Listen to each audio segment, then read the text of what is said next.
All right, what's going on, folks? TJ Lauerman, aka ThatSportsGamer here. We're back here with Bullpen Banter, our new weekly show on twitch.tv/ThatSportsGamer, talking about MLB The Show. As always, I am joined by Chris, aka Millennium, aka Millennium OS, aka OS Millennium. Yeah, I have way too many OSs in the wrong spots, and to be honest, I just want to let it go. And unfortunately, my OSs are mine and mine alone. Yeah, that's good to know. Also joining us this week, the Battle Royale master, as I will say, the writer of the SP Guide, Fangraphs.com's own Paul Sporer. Gentlemen, it's nice to be with you. Which I forgot to mention, host of the Sleeper and the Bust podcast. New episode just dropped. Doing Fangraphs.com tweets, all over the place. Real quick on that, you guys, just because for fantasy baseball purposes, the Sleeper and the Bust is amazing, but even for the show, I want to run down who they went after, who they talked about in their last episode. Think about this: Taijuan Walker just had an upgrade. Shelby Miller, Stephen Biscotti, Tyler White, and Trevor Story, all guys that are budget ballers in the show. It's not just for you fantasy guys. It's also, if you really want to get that little edge in terms of who's moving up, another great reason to listen to the Sleeper and the Bust. Thank you. I appreciate that. Yeah, obviously I'm such a huge player that I try to fit in guys that are in the consciousness of the show as well, because they're going to be relevant in real life. That's one of my absolute favorite things about this video game is that I play so much fantasy. I talk so much quote unquote real baseball, and that actually has application here in the show, because you see a guy kind of coming up, you can invest in him in the market and wait for him to blow up. I think Stephen Piscotty is a guy we talked very glowingly about today, both Eno Saris and myself, that, he's already a budget baller, as you mentioned. And I really think that we could see some upgrades as the show kind of lets him get past maybe the 500 plate appearance mark for his career. Right now he's at 392. So maybe another month before we start to see Stephen Piscotty really kind of evolve. Is he still a bronze right now? I could definitely see him getting silver immediately. But honestly, he strikes me as somebody who will be gold by the end of the summer. Absolutely. I think he's got great content. And he gets huge and inside edge. Both sides. Yeah, inside edge upgrades too, and he doesn't hurt you on defense.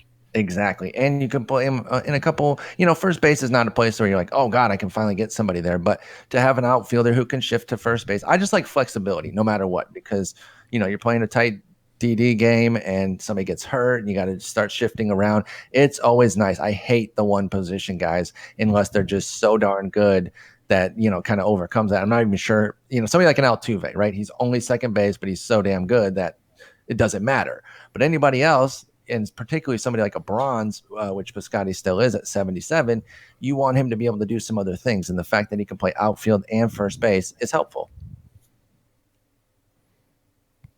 Yep, agree with you 100%. So let's kick it off. Paul, I'm going to throw it to you first. Have you done anything worth note in the last week? I know you participated in MLB The Show. I know you participated in the Carl Dude Classic. Yeah, I was in the Carl Dude Classic. I won my first game against Snake Doctor, but then got pummeled by the eventual champion, which was Little Dude. And he was on and I was off, and that's a deadly combo. My inside edge was 1, his was 5 stars. And, it would have been tough enough if we were both even in terms of, making the joke about our inside edge. If I'd been at my best and while he was at his best, it would have been tough enough. I somehow beat him in the Carl Dude Classic 1. He's a tremendous player. And so no shame in losing to him. He played really well. It wasn't cheese, didn't get any bad animations. He just kicked my butt. So, that was the only real thing. That's the only time I really got to play was yesterday. But this morning I got in a little bit. Played a couple games and did a BR draft while I was eating breakfast, and I ended up getting a Taijuan Walker and JD Martinez in the same reward pack after a game. So that was pretty sweet. That's pretty I was amazing. Pretty blown away. JD Martinez was the first player I went out to spend real stubs on. I remember that. And I think he's leading my team in home runs. I think he's leading my team in batting average now. He's just the monster cannon in right field. The monster contact Always against can. righties and then the power against both. It's just so good. It's so helpful. I'm a huge JD Martinez fan. I'm a Tigers fan for those that don't know, and he's my favorite player on the team. But it helps when it's not just bias, because you look at the numbers that he has and they're flat out legit. Taijuan Walker's a guy who just got a gold upgrade. I definitely think it's deserved. I definitely think it's something he can hold on to. He left his last start with a little bit of neck spasms after only 2 innings, but not supposed to harm him or anything and carry over. So as long as he's beyond that, I think he'll hold his gold. I don't really see Diamond, barring some kind of huge breakout where he kind of ups the strikeout level, but I think Taijuan Walker can hold gold for pretty much the rest of the year. It's funny how you had those two good pulls. I had one of those moments where I was like, let me just go in here and think about playing a little bit of Conquest again. Then I got into the first inning and I was like, you know what? I really don't feel like playing Conquest anymore. Backed out and ended up getting a reward that was Brian Dozier, which I ended up selling and then buying most of the Rangers so I can start working on that. Yeah, he's been going for huge numbers right now. Brian Dozier has like 13K. Yeah, I got pretty lucky on that one before I backed out. I also switched over to using Shibe Park for a little bit. I hit a lot of bombs there. I made one guy forfeit. Or no, I had one guy lose on the mercy rule. But I don't know. Not really. I was going to say, how is it? Like what? I have it, and I've played it a couple times, but I can't offhand think of the dimensions. I start to mix kind of Shibe and Griffith and Sportsman Park a little bit. They don't all stand out like the Polo Grounds does, which is crazy. Is Shibe a smaller one, or is it kind of fair dimensions that you just happen to rake in? Yeah, Shibe's a little bit smaller. I think it's like I want to say like 380s power gaps, but only like 390 to dead center. So JD Martinez was like, yeah, that's nothing for him. But I've just been off the last week. I haven't been able to hit anything solidly. Hopefully that changes tonight. The other good one, you mentioned the Polo Grounds, but also Griffith Stadium is nice. That's the one that's got the bullpen like way out in right center field. That cost me a game last week against JF. Was I down a run? I was down a run. Top of the ninth, runner on first. I bring in Matt Holliday to pinch hit. He hits a rope to right center field, and it bounces and goes into the little weird bullpen thing for a ground rule double. And then I strike out with JD. You'd have been off to the races if it wasn't for the ground rule double, you're saying. Yeah, the guy would have scored. Holliday would have gotten a triple. If not, maybe an inside the park home run because it was so weird out there. I was almost crying. Chris, you do anything good this week? Nothing this week with anything Diamond Dynasty. I mean, except Cal and, besides that. But well, that's a pretty big deal. Yeah, I know. Yeah. So I'm lucky enough to have family that understands that I have an addiction to video games and gave me a couple of PlayStation Network cards, which I turned into the AL East collection because I'm a huge Orioles fan. I said the one end game card that I was getting in this game, no matter what, was Cal at shortstop. So the newest addition to the Baltimore Pitches and Bows is Calvin Edwin Ripken Jr., who's already making plays on defense for me. Haven't been able to get down his hitting yet. His hitting is above average, but where his value comes in is that play to the 6-hole where none of the shortstops can make the throw, and he's throwing out. Like I said, there's a video on my Twitter page where he throws out an 84-speed Matt Caesar by like a step on that play, which is amazing for him. His range is really, really good, especially with the fact that his reaction time, I think, is high 80s. So, but the other one I want to talk about is Kelvin Herrera. Added him to my bullpen. I think even though he just got upgraded to gold, so his cost will go up for some people. Sure. He got a curveball added to his repertoire. So now he's a 5-pitch guy. Even though the curveball is 60 break, 60 control, it's just a different look on his slider. You can actually use it off his slider to keep guys off the slider. I've even if you throw it in the dirt. Yeah, I've always been a huge Herrera fan in this game. He's so filthy. I really love using him. I actually missed that he had the upgrade. That Carl Duke Classic I was in was silvers and below, and I had Herrera in my lineup, and I just left him because I'm like, oh, Herrera's a silver. And then they mentioned to me, oh yeah, he's a gold. And I was like, oh man, I felt really bad. But he only pitched to one batter. Little dude was already killing me, so it didn't matter. I didn't have to get disqualified for it or anything like that. But he's absolutely nasty. I like Calvin Herrera a lot. And with regards to Ripken, how you said that that's the card that you had to get, that's exactly how I'm feeling about the Verlander that's upcoming this summer at some point. The prime flashback. There's just no way I won't have that on my team. I'll do whatever it takes. I'm going to get that card on my team 100%. And Yeah, it's going to probably kill me to get my Chipper Jones, but And the I'll get one there thing with it. that like about that is the biggest problem I have with the mode is being able to buy the currency for the market. But it's also the thing that I like the most because one of the like the other Ultimate Teams, if I can't get like a Ray Lewis and Mutt, it kind of hurts me. I'm like, you know what? I'm never going to have that card. But here, if I really want something that badly and I want to play with Cal, I can get it, and it really makes the game more fun for me.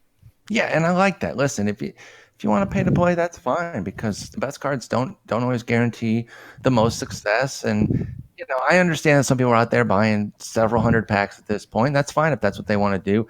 I throw a few bucks into it, but I can't just be putting in the $50 PSNs left and right to get everything I want.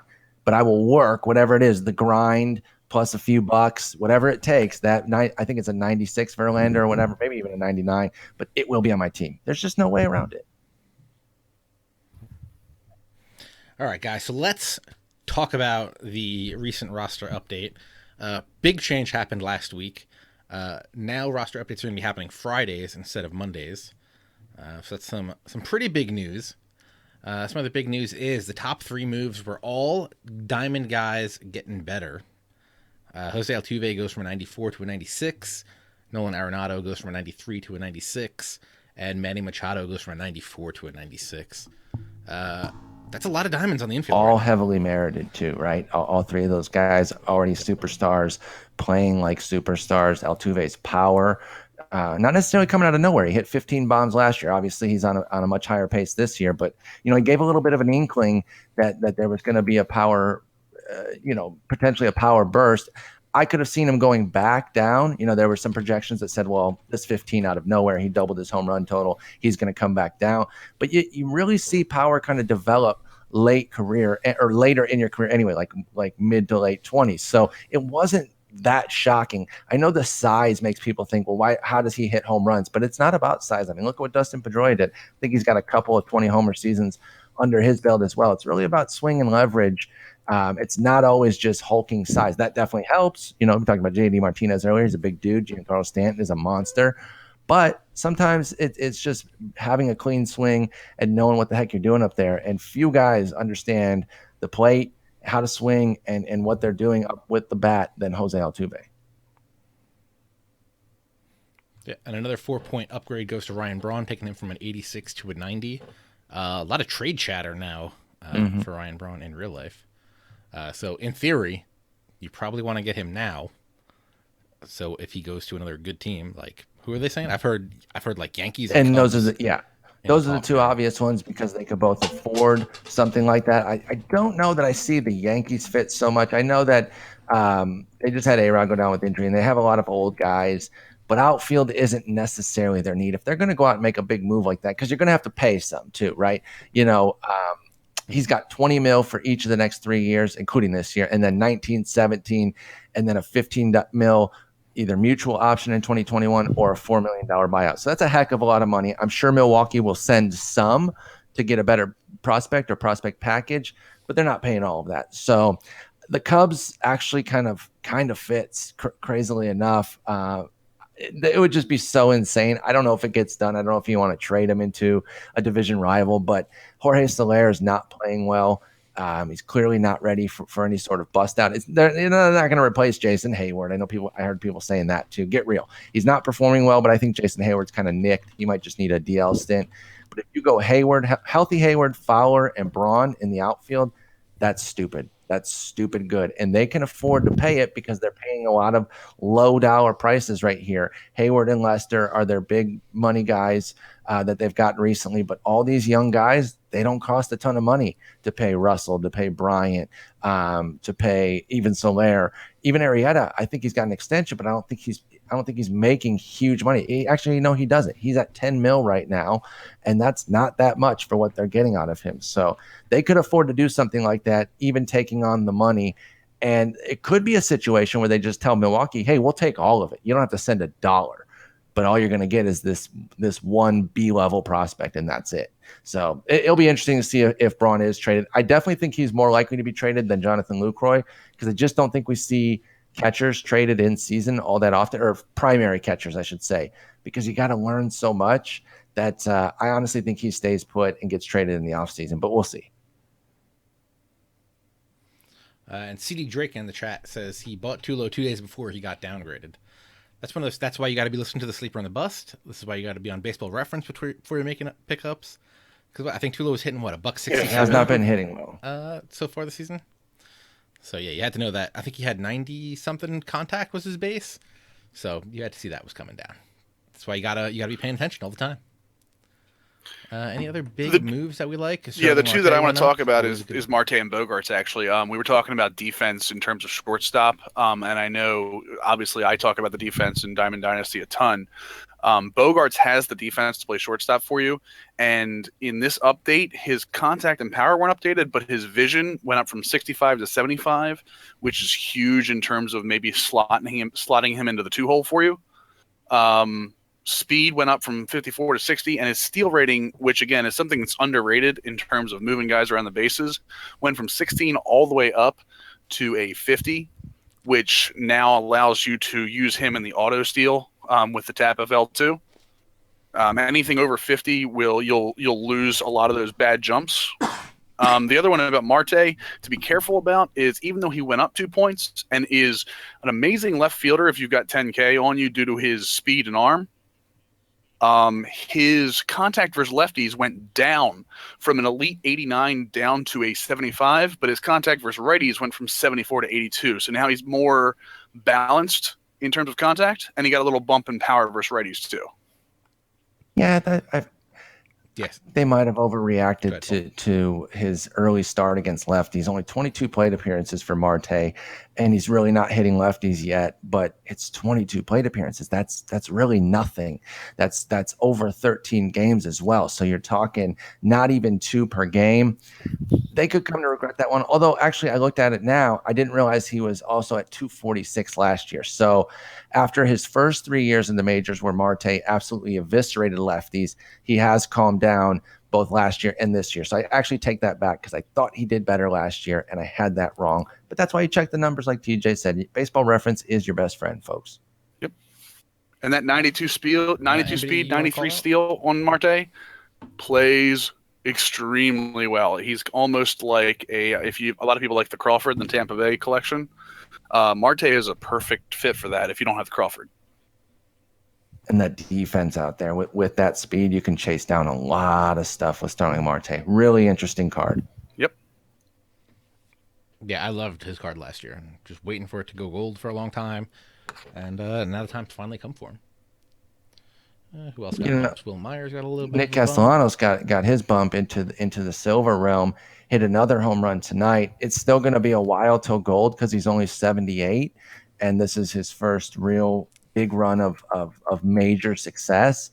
But I wouldn't put it past Castellanos to keep this up.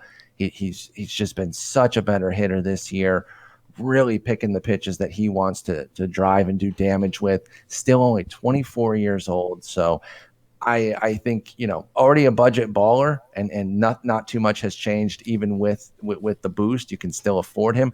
Another guy with some sneaky eligibility, plays third base and both corner outfield positions. Though you probably want him only at maybe left field. I don't think I'd put him out in right, but I do like Nick Castellanos, and he's one of those balanced cards too. He can do it against both righties and lefties for you too. Yeah, he took a little hit on his contact versus lefties, but gained it in his contact versus righties, and his power versus and that both clutch guys. Number for him that doesn't get touched with a lot of the updates is an 80. That's some guy that gets a boost late in games, and also when you get runners in scoring position.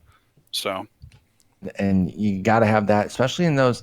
Now, obviously, you'd have to draft him and get lucky to have him there, but like in a BR game, you get a guy like that kind of in the middle of your lineup. He comes up in a key situation, and Nick Castellanos can do some damage for you, because that clutch rating often goes overlooked, and it can be really useful. Yep. So the next thing we want to talk about here is the Captain Store update, which happened late, or I guess early Saturday? Early Sunday, yep. early Sunday. I mean, not a ton to really talk about with these captains. This seems like it's going to be a week to just kind of stack up the tickets. Let's go ahead and look at who the Donaldson store has right now. Hunter Pence, Alex Gordon, Kelly Johnson, and Alan Craig. Hunter Pence, I mean, he's a nice piece, but for 1,100 tickets, I really don't think you're going to want to be spending that much. I think you can get him for 5K stubs on the store too. So it's not really. I'd save the tickets. I agree. Yeah, he's got good contact, but for 1,100 stubs, I just don't see that being really worth it. Next door, Millennium. Over to DeGrom's. This one I couldn't believe. They have Ken Giles as the level 30. Thanks for nothing. That should be 5 tickets. Player. Yeah. But yeah, they have him and Phil Hughes, both for 440 tickets. Both good, but they're both guys you can go out and get. I think they're both under 400 subs each. So you might as well just pull Don't waste your tickets on it. Save the tickets in case something beastly comes out again soon. Don't spend there. There's only one good one, and you're going to get to it soon, at least as far as I'm concerned. Continue. Yeah. Going from DeGrom's 2 silvers, Jose Altuve has 2 golds in his, Danny Salazar and Kevin Kiermaier. I think this is the first time the rank 20 guy has been less tickets than the rank 30 guy. Kiermaier being at 800 tickets and Salazar being at 700. You mean the 30 guy's been less than the 20 guy? Right. Yep. Yeah. And that Kiermaier is obviously a favorite of mine. I talk about him every time. Love his defense. 99. Actually, let me show him again. 99 arm strength, 99 fielding, 88 reaction. Perfect 4th outfielder, even on an elite team, because of his speed upgrade in the last roster update. Yeah, I agree. I really like Kiermaier. Moving on to the Rizzo pack. Some dude whose name I can't say. Tommy La Stella, the pride of Closter, New Jersey. Colton Wong and John Lester. John Lester's not I already had John Lester, though. I got him actually pretty early. I think I got him in my opening day packs, and I kind of dominate with him, which I don't even really like pitching with him, but I've done really well. By the way, that's AJ Schugel. That one's an easy one. Come on. Schugel? It's right there. Just sound it out like in grade school. No, I've listened to Eno on Sleepers. Don't copy Eno's pronunciations. That'll lead you astray for sure. Next up, Eric Hosmer. Not Eric Hosmer. Yeah, Eric Hosmer. You're right. I'm tired. I can't. For some reason, I was thinking the other guy. Moustakas, yes. Their level 30 is Chris Bryant. Love him. Go pick him up. 700 tickets. I agree. Right, and that was the good one that I was going to say. Base. Yep, third baseman with all outfield eligibility. I don't know if we're really going to use him out there too much, but he can do it if you want. And he's always getting those IU boosts. So many boosts. He's up to 92 right now. He's a real good one to have. Yeah, I already got him because I just leveled that last week to get the Strasburg, the Hosmer one, and the second I got home, I was traveling this weekend. I saw, Bryant already had the tickets for it. Game over. Easy pickup for me. Easily the best guy going for this week's captains, as far as I'm concerned. Do we think Shorb63 in the chat asks? Do we think Kevin Kiermaier at level 20 was predetermined? Yes. Yeah. Because remember, he just moved to gold in the last roster update. And the same thing with the Syndergaard last week. Remember, there was a diamond Syndergaard. So I think they're predetermined for a certain amount of time. That's why the roster updates are now happening on Fridays, because I think they're going to be less predetermined because they know the roster updates are going to move them up to golds or diamonds before the store updates for the level 30s. Nailed it. All right. Then in David Ortiz's store, we got Jason Garcia, Sam Freeman, Colin McHugh, and Cody Allen. So, Chris, I noticed that you have a 0 here. TJ, have you done anything with the Ortiz captain? I'm already bad at defense, so I kind of don't want to use a team full of 60 or less defenses. Where's your Ortiz captaincy right now, TJ? Yeah, I still not even touched Ortiz. I think he's actually going to be the last one for me because of that. Actually, you know what's funny? He might be a good one to do at Shibe Park, where the field's kind of small. Ooh, that's a good idea. Yeah, try to just play in a bunch of small parks to mitigate it. And you don't have to use everybody. You could just do Andrelton Simmons, a beast shortstop, and then maybe your whole outfield is under, maybe your first baseman for sure. I don't know if I would want to go with a bad catcher. Maybe catcher and shortstop, you do good defense, and then the rest, you can try to do that 60 and under. Yeah, and even throw Kiermaier in as your starting center fielder, so we can cover a lot of ground. Have 3 guys up the middle, and then let everybody else be kind of crappy. Love the up the middle defense too. Or just play it just play at the Polo Grounds and just put Kiermaier in center and you're fine. Polo Grounds, man. And Paul mentions up the middle defense. Isn't it amazing that we're playing a baseball video game? Up the middle defense is the most important thing in real life baseball. And hey, guess what? It's probably the most important thing in the show too. It's a sim game, and they've nailed so many of the sim aspects. Like, I'm not going to sit here and tell you the game is perfect. We all know it's not. But I like to focus on what they do well more than what they do bad, because they do so much good with this game. They do so many things extremely well. And it's little things like that where, oh my God, that matters a lot in real life. Or one thing I really like is that you kind of got to get the feel for a breaking ball with your pitcher and use it a few times. It's not just perfect right when you start the game. Oh, that's exactly how it is in real life. You very rarely see a pitcher come out in the first inning and have all of his breaking stuff working. And I love the little aspects like that. And up the middle defense, it's so crucial in this game. If you have bad defenders, you will pay, and it should be that way. Absolutely. And for catcher, just as Paul was saying, little pro tip for you guys: blocking. The blocking number is more important than the fielding number. You still will need the fielding number to be high, but the reaction time is not that big a deal. But that blocking number, go ahead and throw a Gaddis back there, and then throw a low curveball, and then come back to me and tell me what you want to do with your blocking number. Exactly. Yeah, I got Salt Lamakia back there, and he's not going to be like I get so many. But he's really good at slapping balls. I get so many wild pitches. It's not even funny. It's so frustrating. And it's partly because I sometimes miss my meter badly, so the pitch is already bad. And then I have mediocre catchers. I just don't want to use Yadi Molina, though. But honestly, it might be the right move. Chris, who are some others to use real fast, TJ? Who are some others that you think are worth using back there for that good blocking that can also hit a bit, Chris? If you're looking for, in terms of a higher level catcher, you want to look at like a Brian McCann, who has sneaky good defensive numbers. Yeah, actually, you know what? Let me pull him up right quick. Not McCann specifically, but just go into let's see. Russell Martin, again, another one that has 84 blocking, 87 fielding. You want to have arm strength over 80 if you can do it to control the run game. Even though you can control the run game on the mound this year very, very well. Again, pro tip: change your pitching cadence. Don't always pitch at 1 second. It affects computer and human jumps, just so you guys know. The other ones I would look at is a Salvador Perez, who has a high clutch number, will help you late in games and can hit a little bit. The other one that I like to use a lot is DNR Navarro, who only has a 73 blocking, has really good power versus lefties, 79 vision, 86 clutch, and an 83 arm strength. Again, but a cheaper option for you guys to be able to use for some good defense in the back end of your. Yeah, that's pretty good for, given what his hitting is for DNR Navarro.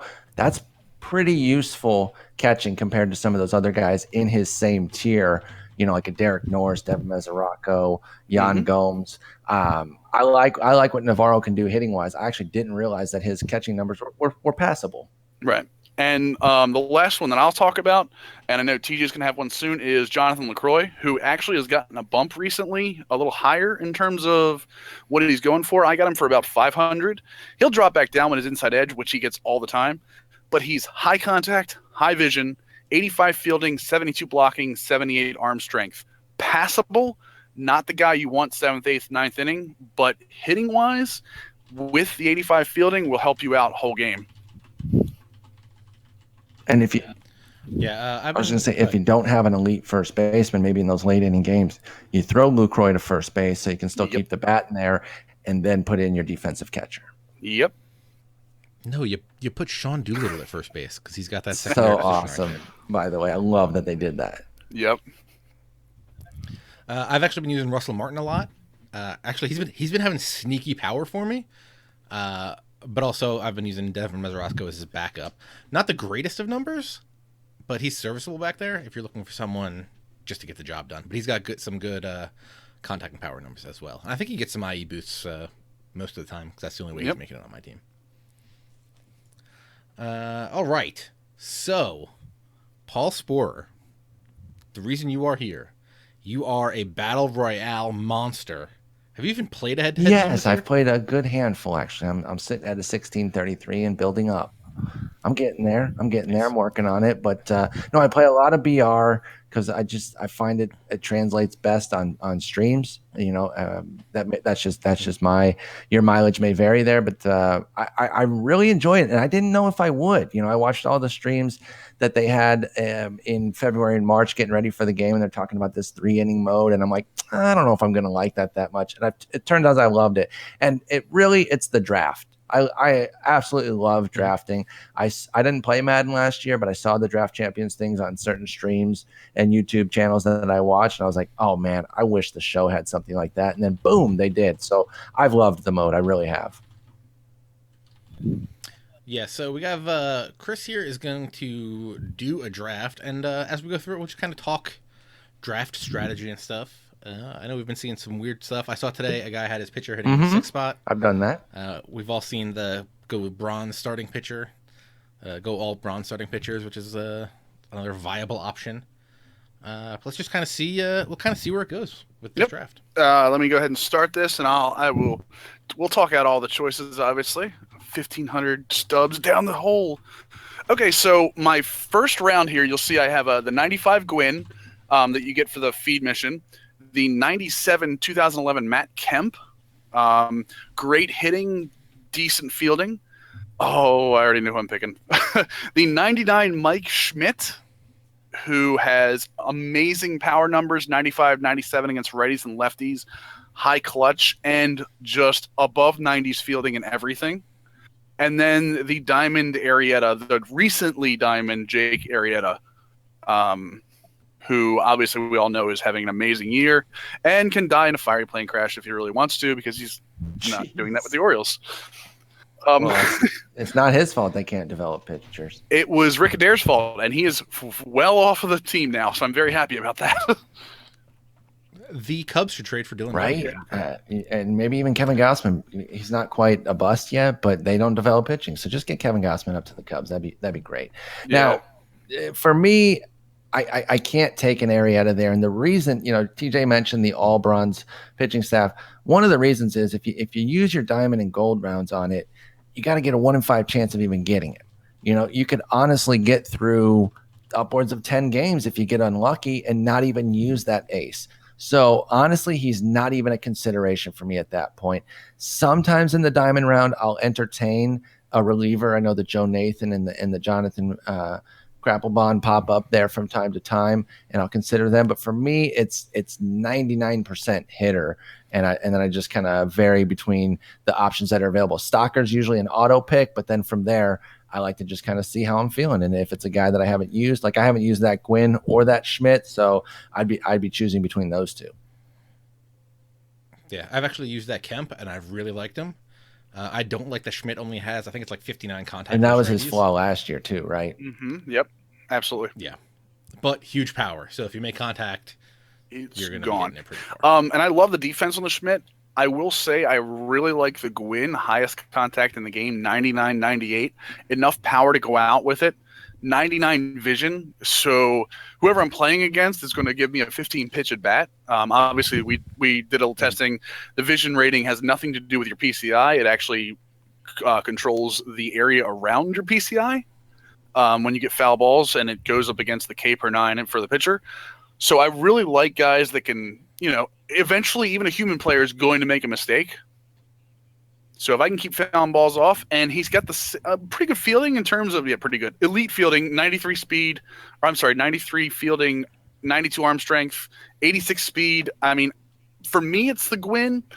The only thing I worry about is, you have so many outfielders you can get to possibly plug in that I might not get another third baseman with this kind of numbers. But that Gwyn is just so filthy, and you got him automatic leadoff guy. You can really put him in center if a better center fielder doesn't come about, even though his primary is right field. I really like that Gwyn. Yeah, so do I, actually. So Gwyn is the pick. I'm going with Sporer. I'm absolutely saying Gwyn's the pick. We have just picked Tony Gwyn for our team. Next up is a bronze round. We've got Brad Miller at shortstop. I enjoy Brad Miller as a contact guy, but and he has, second base and outfield eligibility, but his defense is not going to do it on my team. We have a bronze David Freeze, again on a high inside edge. Not sure how long that'll last. We have JP Arancibia, possibly a backup catcher. Really good power for a catcher, but not great defensively or anywhere else. And then a starting pitcher, Sean Manaea, for the Oakland Athletics. Again, lefty, which is always good because most teams build up their teams, I think, against righties, and then try to alter their team against lefties once they get in a game. I think I'm going to go with Manaea here. Is my choice, only because he's a bronze. I don't think the other three guys are going to start for me or play bench for me. Like, I don't have any reason to bring those guys off the bench. And chances of me actually getting Manaea are 1 in 5, as Paul said. Yeah, one thing on the Freeze, I actually weirdly kind of rake with him, and he does get the IE boost a lot. So, plus 16s. Yeah, he'd be a consideration for me here as well, but I'm totally cool with going with the bronze lefty because I almost always go all bronze starters. Sometimes I'll mix in a silver just for fun if it's somebody I really like. Like Walker, I got a couple times when he was still silver, and I said, you know what, I'll do it. And one BR, I actually got lucky. I got him 3 games in a row. It was awesome. But yeah, it'd be Freeze or Manaea for me, and I'm totally cool with Manaea. Yep. Yeah, much like Paul, I also rake with David Freeze for no apparent reason. You know what, then? You know what? Go with no. I like the plus 16. You passed on Mike Schmidt. Yeah, you know what? I'm going to go with Manaea because there's a lot of guys with third base eligibility. So, and Paul, Manaea, I do. I'm very excited to watch him kind of develop this year. It's going to be bumpy because he does have control issues, but when he's on, I think we've already seen in spurts for kind of 3 innings here, 2 innings there with Manaea that he can be really good. So I'm chuckling, and I think TJ's chuckling too, because the gold round comes up, and here's our picks. You ready for this? The 2014 Jacob deGrom, the legend Carlton Fisk, who I actually have on my Diamond Dynasty team and like a lot. But I'm still going for the Berra for the defense. The 2006 Rookie of the Year Ryan Howard, monster. But monster. We were just talking about him, the 2011 David Freeze, who is a huge contact guy and good enough defense. Now the question here is, with a 95 clutch and somewhat okay power, do I go with the 2011 David Freeze, who's pretty good across the board? I'm not going to have to sub him out lefty or righty, or Ryan Howard, who can hit everything. And it just eviscerates righties, that Ryan Howard does. Yep. I'd go with the Freeze. 34 vision. I'd go with the Freeze. Yep. 34 vision. I'd honestly go with the Freeze. Gotta go Freeze. I'm with you guys, and also considering first base again, a 91 third baseman is. I feel like I'm going to be able to get more at first base and hide some defense for some pop anyway. So agreed. Freeze, the World Series David Freeze is now our third baseman. And that deGrom is I'm amazing with that deGrom in head-to-head. But again, those are 9-inning games. This, you're going to pitch, what, 1, maybe 2 innings? Yeah, maybe 2. One thing I've noticed, by the way, is that when I play people who do draft a gold or diamond starter, they will push them further just to feel like they got the usage out of it. And I love that because they get tired and they'll still pitch through it. And I almost always end up taking advantage of that. And by the way, it looks like we got a first baseman now that we could easily go with. And absolutely. Not just as good, but perfectly useful, especially from a bronze round. But he's got him. I think he's got better power than. With a 5-star, he should have 99.99, right? He absolutely does. Yeah. So, yeah. Yeah, you're going to be, what, are you in the 50s to 60s on contact with the 5-star Yeah, it would plus, be 57 and 62 for contact. He's still a beast. I highly recommend Chris Carter. I think he is, yeah. Like I said, I like the Aoki. Aoki, when we did a roundtable at OS about hitters that absolutely kill you, my answer was Nori Aoki. I can't get him out. I've never got him out in this game. But I think you guys are right. Chris Carter is the move. By the way, how do you guys feel in general about the inside edge? Because I absolutely love it. It encourages using different players, and that's my favorite thing about it. But how do you guys feel? Yeah, I initially thought I was going to hate it more than anything on this planet. And I like it a lot because I'm using a lot of different guys that I wasn't going to use before. Like Russell Martin would never have played for me, and now he plays the majority. And that's the fun part. And I can't. Except the only thing I don't like is all of my relievers are always on right. Yep. That kills me. I haven't touched Jake McGee since I got him, and he's always a 1-star. And Will Smith is another one. And obviously those are two key lefties. I do have Chapman, which helps, but I want another lefty in there in addition to Sale and Chapman. And I look at those two guys, and they're almost always 1 or 2-star, and it drives me nuts. And the only thing that I hope they upgrade next year, obviously it's the first year, I want to see it continue to evolve. I want to see more of the lefty-righty matchup in terms of, let's say, an inside edge is because a guy's facing a lefty, then put his contact versus lefty and his power versus lefty up and leave his righty alone. That would be cool if it was more dynamic. I agree. Exactly. I think, and like I said, let's say let's say Bryce Harper has 6 walks in a game, and that comes up next year against the same pitcher. I want to see his discipline maybe go up, even though discipline doesn't have a lot to do with head-to-head games. So stuff like that. But I do love it. Like you said, the fact that you change your lineups constantly, even like I said, if you're using any of the live series players, it's perfect. So at this point, I'm looking at Conforto, and I know how many inside edge boosts he gets. Yep. And he rakes righties. Did you name all these guys? I didn't. Lorenzo Cain. We got Lorenzo Cain, Michael Conforto, Jonathan Villar, and Kyle Hendricks. The throwback Lorenzo Cain. And the only reason I'd be leaning Cain is the speed and the defense, the fielding reaction. Yeah. Worst case, you get another center fielder later, and Cain's your speed guy coming off the bench. Exactly. I like that. I love Conforto in this game. I think he's going to continue to get upgraded. But I do think Cain is probably the move here. Yeah, in terms of let's do that. Yep. Yeah, and Villar's a nice piece if you got Villar like 10 rounds from now as just a random guy to use that can play any position on your bench, which is hilarious because now Brock Holt's in this round. Villar's that guy that you can just stick him on your bench, and doesn't matter who you have to hit for or anything, you're gonna have him that's gonna work out going into play defense for you. And this is really cool because we're getting the utility guy, lefty bronze. So I like David Huff a lot, only because of his curveball and changeup are both really junk ball pitches that play well on line. I like Descalzo only because of his arm strength. It allows him to play all 3 positions without a problem. I do think Holt's probably the move here with the contact and the eligibility. Yeah, that eligibility really works. And, we got to stick it to Carl, dude, who's in here and is not much of a Brock Holt fan because he was going to oust Brian Dozier from the All-Star game until an injury got Dozier on the roster. So Carl, dude, has always had it out for Brock Holt. So we really got to take him to stick it to Carl. I think Brock Holt's the move. Brock Holt, welcome to the team. Oh, Mooney. No, okay, so it's Munenori Kawasaki, Derek Dietrich, who is just destroyed. Who was the catcher? Dietrich. Yeah, no kidding. Travis Wood, another that's a relief lefty, and Wandy Rodriguez, the normal Wandy, not the flashback. I'm weirdly dope with normal Wandy. Yes, I get him a lot because of bronze pitchers, so I get some of these weird bronze guys, and I've actually gone 3 innings with him 2 different times, and he just dominated for some reason. Yeah, so I think Wandy's the pick here, and just as a heads up for your Diamond Dynasty teams, that 85 Wandy is pretty good.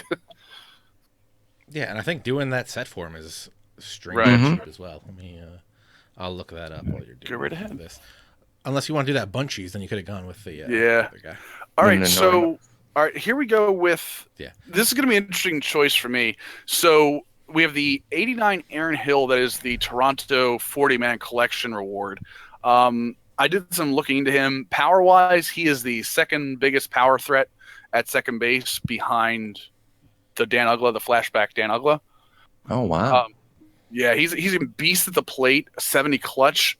Arm strength worries me a little bit at 56 for turning double plays. We have the Brian McCann that we spoke about earlier, 82 fielding, 86 arm strength, and rakes pretty much both sides. Weirdly, hits better against left. Well, not weirdly, that's his real life split too. He's always hit lefties better. So we have the Raleigh Fingers, who is a closer, which probably is going to help us considering the way our starting rotation is shaken out. And the Matt Latos, which is the San Diego the San Diego Command, who's a really good pitcher in his own right, but again, 1 in 5 chance. Why are we going to waste the gold? We did not get a catcher already. That's where this is. Or second baseman. Remember, Holt's in left field right now, but Holt could very easily slot into second base. Yeah. I kind of want to go Raleigh Fingers, just because I haven't used them, but I could also see easily going with McCann. Yeah, I'm kind of in the same realm there. Honestly, I think you can make a case for Hill, McCann, or Fingers. That Fingers is really good. I don't love his pitch mix with basically 2 fastballs and a slider, sinker, 4-seam slider, but he's so good. And that 95 clutch, 93 break, I think it was 79 or 77 hits per 9. Mm-hmm. That's a really good card to kind of start off the bullpen, or at least be the bullpen ace. And because relief fatigue doesn't carry over in BR, you can literally use him every single game. Yep. And he's got 50 stamina, which you don't see from a lot of closers. Usually they're exactly. So you can get 2 innings out of him if the lineup works in your favor, where he doesn't come up in that next inning. Yep. And one thing I want to bring up that Paul said that I really like to key in on is he said 2 fastballs and a slider. When batting, that's how I look. A lot of people are like, well, how do you look at a 5-pitch pitcher when you're batting? Well, yeah, you take your 4-seam, your 2-seam, your sinker, and your riding fastball, and condense them all into a fastball. So the guy's only really got 3 pitches. Mm-hmm. So I'm glad you brought that up, Paul, because that's a huge pro tip, that when you're facing a pitcher with multiple fastballs, don't worry about 4-seam, 2-seam. Worry about, hey, it's going to be a fastball. They're pretty much the same speed. I'll worry about contact once the pitch gets put out. Yeah, break it up into speed levels more than actually worrying about each individual pitch. And like you said, if you got 4-seam, 2-seam, sink, and then slider, curve, the guy has 3 pitches: fastball, 3 different varieties, and then 2 breakers. So off speed stuff two times, hard stuff 3 times. Yep. Yeah, in the chat right now, Carl Dude and Matt Foley are not the hugest fans of Raleigh Fingers. Reminds me a lot of the Dennis Eckersley card last year. Crushed that card. Sounded great on paper, but just in games, just like the Raleigh Fingers, 2 fastballs and a slider. Did he have a sinker? I think he might have been. I think it was 2-seamer. Yeah, I think it was 4-seam, 2-seam, slider. I could not wait for people to bring him in. It was the best thing ever. I knew I was going to win the game, or at least get it tied, because for some reason I just killed Dennis Eckersley. So that's a fair point against Fingers. So we could go with the McCann. Obviously, we need first and second. We could go with the McCann or the Hill, although Chris did bring up that good point about Hill's defense at second. So I really think it's down to McCann and Fingers for us. Yeah, I think it's McCann. I love being able to have controlling the run game with the catcher, not having to worry so much about using the pitcher. Because let's be honest, we all don't always think about that. So let's go ahead and go with the McCann. We got really good balance in our lineup now too. 3 lefties, 3 righties. Yeah, I love that. By the way, good pickup on that. Okay, so we have the 71 shortstop Mike Morse with good contact and decent arm strength with left field eligibility. Cliff Pennington, another utility guy with decent defense. Louis Ladybird. Yeah. The Louis. I don't like this. I don't like. Yeah, I'm not a real fan. The Louis Coleman. If you've seen his slider, it's pretty hard to hit. Yeah, 99 break. I think that's what's Chichi Gonzalez's pitch mix? Fast slide, 2-seam change, but high hits over 9. Yeah, he's really hittable. Honestly, I think it's that Coleman. Yeah. And the other thing about the Coleman is the 79 K over 9 again affects the foul balls for when they're swinging at the slider too, so they won't be able to foul off the slider. So yeah, I think Coleman's the move. That's a good. Whoa. I didn't see. Oh, Chichi has an 88 hits per 9. It's his Ks that are terrible. That's right.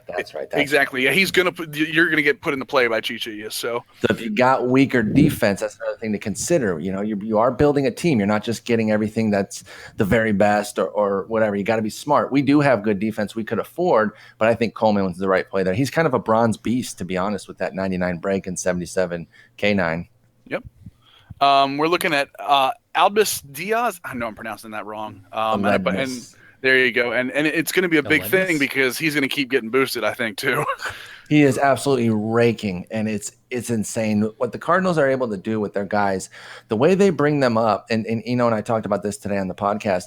The way they bring them up at peak is so impressive. You very rarely see teams able to do that so consistently that they just happen to bring the guy up and they're already kind of at their peak. Now, Ledmus Diaz was a guy that not too many of us really knew about. I didn't know about him coming into the season. He became prominent because Johnny Peralta got hurt, and they're like, well, who you got for a backup? They went out and got Ruben Tejada, who's a glove-only garbage bag, and then they had this Aledmus Diaz guy who did so well that he rendered Ruben Tejada expendable, and now he's just absolutely crushing the ball. So I do think we could see Diaz at least go up to silver. I doubt he's going to get up to gold because he'd really have to keep it up, but I think silver is imminent for sure for Aledmus Diaz.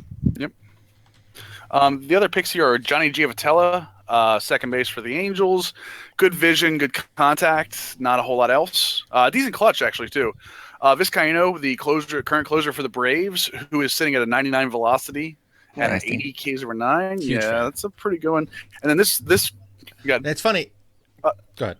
It's funny that Aroldis Vizcaíno and Raleigh Fingers have the same pitch mix, but Vizcaíno's got so much velocity that it's almost worth it to take him. Agreed, especially because you're talking about a silver and a bronze round too. We happen to get lucky there, even though it's not the greatest pitch mix. It's very workable. And apparently, this game wants me to take Kyle Loesch at some point because I've seen him 3 times. So I love when that happens. It's like they're like, come on, take him, please, please, please. No, nobody wants Kyle Loesch. That's why he's still a free agent. Yep. Please don't sign him, Baltimore. Dan DeCat, if you're listening. So going back, Detroit. Yeah, right. So Jonathan VR back again. High speed. We do need a shortstop. Defense scares me a little bit, but in a 3-inning game, I might be able to hide him. We've got Starlin Castro with shortstop eligibility. Better defense, but it's going to take that 5% hit for moving him over. Pedro Strop, beast for Another a silver nasty reliever. guy. Yeah, and then Hellickson, who was always available for trade and franchised, but okay. Not a fan of his pitch mix. I don't like his curveball at all. I think we're between Castro. Even though I love Villar Speed, I love Castro's defensive upgrade, but I think Strop might be the pick here if we're going to continue to build this.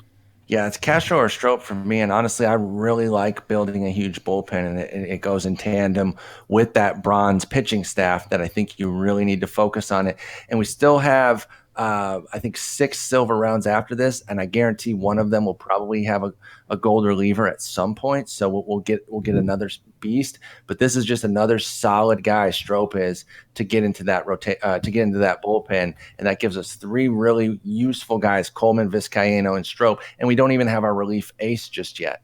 Gotcha. Okay, so give me 1 second. I'm going to restart the share play since we're streaming through TJ here. Make that Strop pick, and then we'll be golden. Share play has stopped, and you should be coming back in now, good sir. Yep. We are spinny thing, connecting to the host PS4. So if you're streaming with someone else and you both want to see the video and not have to wait for Twitch to pick it up, do share play and just share your screen and don't give me the controller. Actually, you could have just given me the controller. I can make all these picks for you. So again, we were just talking about it. Trey Turner pops up. Okay speed or good speed, okay contact, not much else, decent fielding if we really needed him. One thing I don't like is it's only a shortstop, no extra eligibility. Jed Jorko, again, okay. Pretty decent across the board for a bronze in terms of contact and power. Tyler Thornburg, who, again, another one of those guys with a pretty big off-speed pitch in terms of his curveball. As a bronze, and then Kyle Kendrick, who we could probably hide, sinker, cutter, change, slider guy. I do like the movement. I'm not sure how I feel about a cutter slider both on the same pitcher. So, what do you guys think? I say we take our chances with Trey Turner at short. But that's just and then if it works out to where these silver rounds either offer a nice silver guy or we get lucky with some golds and it happens to be a shortstop, we could always move him to the bench and he's a speed guy, and I always like having speed on the bench. Agreed. Trey Turner works for me. Let's move on to the next one. It is going to be another bronze round. We do get Brett Laurie, big time arm strength at second base. Let's see here. Good contact contact power across the board is Brett Laurie. The 58 fielding is going to hurt you at some point, but maybe not in a 3-inning game. Felipe Rivero from the Nats, a 76 lefty. We do need some lefties. He's got pretty good stats across the board, nothing crazy. 3-pitch guy. Josh Tomlin for the Cleveland Indians. Again, fastball, cut, curve, change, pretty average across the board. And Tyler Duffy from the Minnesota Carl Dudes. Again, 3 fastballs and a curveball. So He's automatically. I like that Rivero. I've used it in BR specifically, and we do need a lefty. I kind of like it. So okay, yeah, I'm okay with the Rivero. And I'm not even, like I said, I don't want Brett Laurie. I just can't stand him. So I think his time in Toronto killed me. So Jose Ramirez, second baseman with eligibility of shortstop and left field. Good vision, not much else. What was his speed? 63. Okay, so Alexi Amarista, San Diego second baseman with eligibility everywhere. Another Brock Holt. Everywhere. Yeah, with 77 speed and 78 vision. Steve Geltz from Tampa Bay, relief pitcher. 94 hits over 9 and 99 break. Fastball, slider, splitter. That's not bad. And Jordan Lyles of the Rockies, 5-pitch guy, slider, curveball, change. Nothing outstanding. Really low hits over 9, K over 9. I kind of want to go with one of the pitchers. Geltz is another kind of budget, especially if you're good at pitching in terms of control, whether you use analog, pulse, or meter. If you can hit your spots pretty well, Geltz is useful because his only real flaw is command with the low BB9 and control. But otherwise, he's pretty solid for a bronze, especially. Right. The other thing that I'm starting to worry about just a little bit is we have 2 starting pitchers right now, and we've got 4 of our bullpen filled up. We have 6 silver levels left and only 4 bronze after this one. So I'm not worried about our bench as much as I am filling our bullpen up with bronzes when we're not going to be using our starting rotation, maybe. Mm-hmm. I think Geltz is still the pick here, but after this, go with Lyles though, because you also don't want to. You want to be careful. Sometimes they'll jam you up. They'll give you a silver round full of starting pitchers, and you have to take one. Now it wouldn't be the end of the world. It's not like when you get that with a gold, but I could see going Lyles here just to get another starter going, so that we ensure that we get a full bronze rotation. Right. Yep, I think I love the Geltz pick. I think especially if you're looking for somebody deep and around, but I think Lyles is the pick here only to, again, keep the rotation going. Oh, jeez. Fancy. So fancy. I think I know the pick here, but we're going to go through it anyway. We have the 2011 Danny Espinosa. Oh, why did I?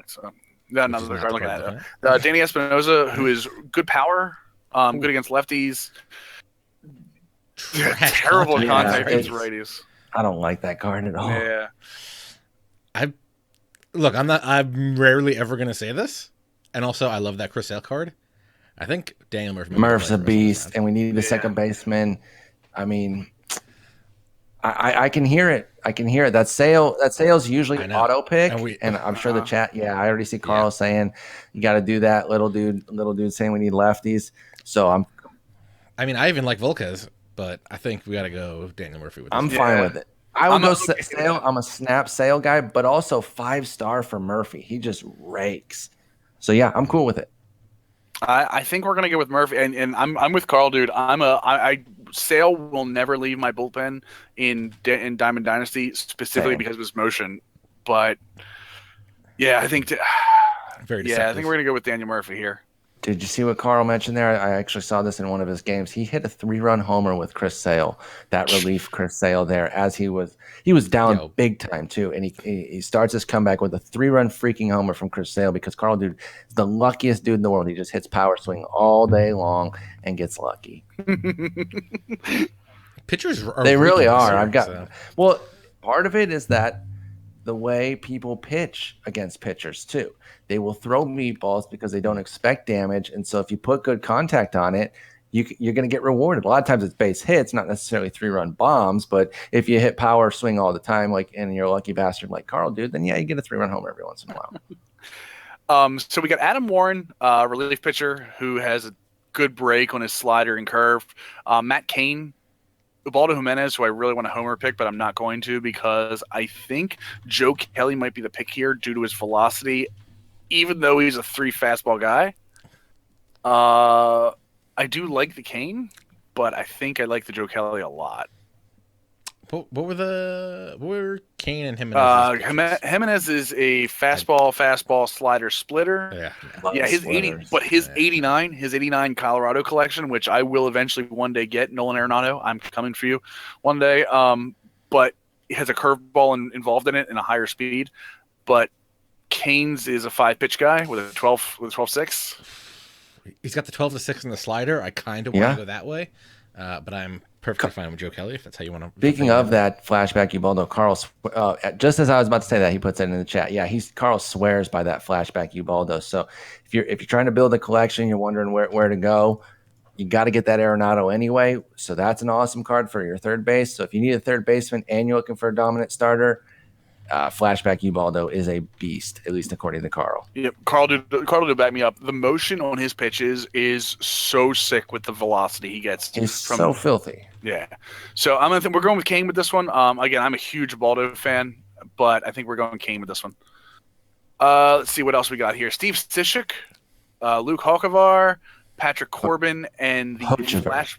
Yeah, Hochevar. See, this is why we bring Sporer on, TJ, because there's no chance I'm pronouncing everybody. Well, yeah, because no, we'll bring Eno on next time. No, Eno can't pronounce anybody. Everyone knows that, even Eno. Steve Kishik. Oh man, I can't even imagine what he would be saying. And I actually want to get him to say Luke Hochevar because I'm not sure if he knows it. I thought it was Hochevar. I mean, it's not implausible. Like a lot of times, people's pronunciations, you look at them, you're like, that makes sense. It's just I watch so much baseball that I learn these names. By the way, I think he's the pick. I love Hochevar in this game. He's got filthy stuff. Now, problem is he hits that thing that Chris brought up earlier, the relievers that take hits. He's one of them too, and it ticks me off because a lot of times he's 1-star, but he's so nasty that I really like him, and I think we should get him in our bullpen as well. Can we just? Can I just? Yeah, we can. Gavin I love Gavin Floyd, Mount St. Joe, Baltimore kid. No sinker. I feel like he used to have. I think a sinker. His 2-seamer might take the part of that from when he was younger. Yeah, I've noticed that with actually a lot of people that had sinkers last year might be 2-seamers now. Well, they changed. They went to official pitch effects, and pitch effects changed a lot of that. That's why you see a lot of the pitchers with different. Oh, so that's why Darvish has 8 pitches in this game, right? You would wish, right? Oh, maybe not. That'd be sweet. Well, the way the off-speed pitches work this year, when you want a curveball and it can go 8 different ways, maybe that's there. You go. I like that, by the way. Do you guys like that? Okay, because that's real life. That's a good simulation, and they're trying to go for simulation. And the breaking ball is not always going to be, even a 12-6 is not always going to be a perfect 12-6. So I love that there's variety with it. Absolutely. Don't screw up and pick Corbin. No, I'm not going to pick Corbin. I'm picking Hochevar, but I just want to give a heads up that this Corbin used to be gold. He is falling off the map right now in terms of his performance. And a lot of people will take the Cishek. Okay, sorry. No. Finish off with the Cishek, and I'll follow up on Corbin. A lot of people take the Cishek here because of delivery, but absolutely that Hochevar is the card to go with that 92, 99 break. Even without his other numbers, when you're against a user, those two numbers together being above 90 is an auto pick for me. Starting to think that maybe Corbin is ailing in some way because he's just getting beaten around the yard so badly that usually something is off at that point. And so that's what I'm going with. Maybe there's some sort of fatigue. I don't know what the case is, but I did not expect him to get beaten around the yard like this. And he deserved the downgrade that he got, no doubt. Yep, absolutely. So Hochevar is the pick. Our bullpen is looking pretty good right now. So we got Alex Cobb, a personal favorite of mine in terms, I hate the delivery, but I love his changeup, especially being a primary pitch.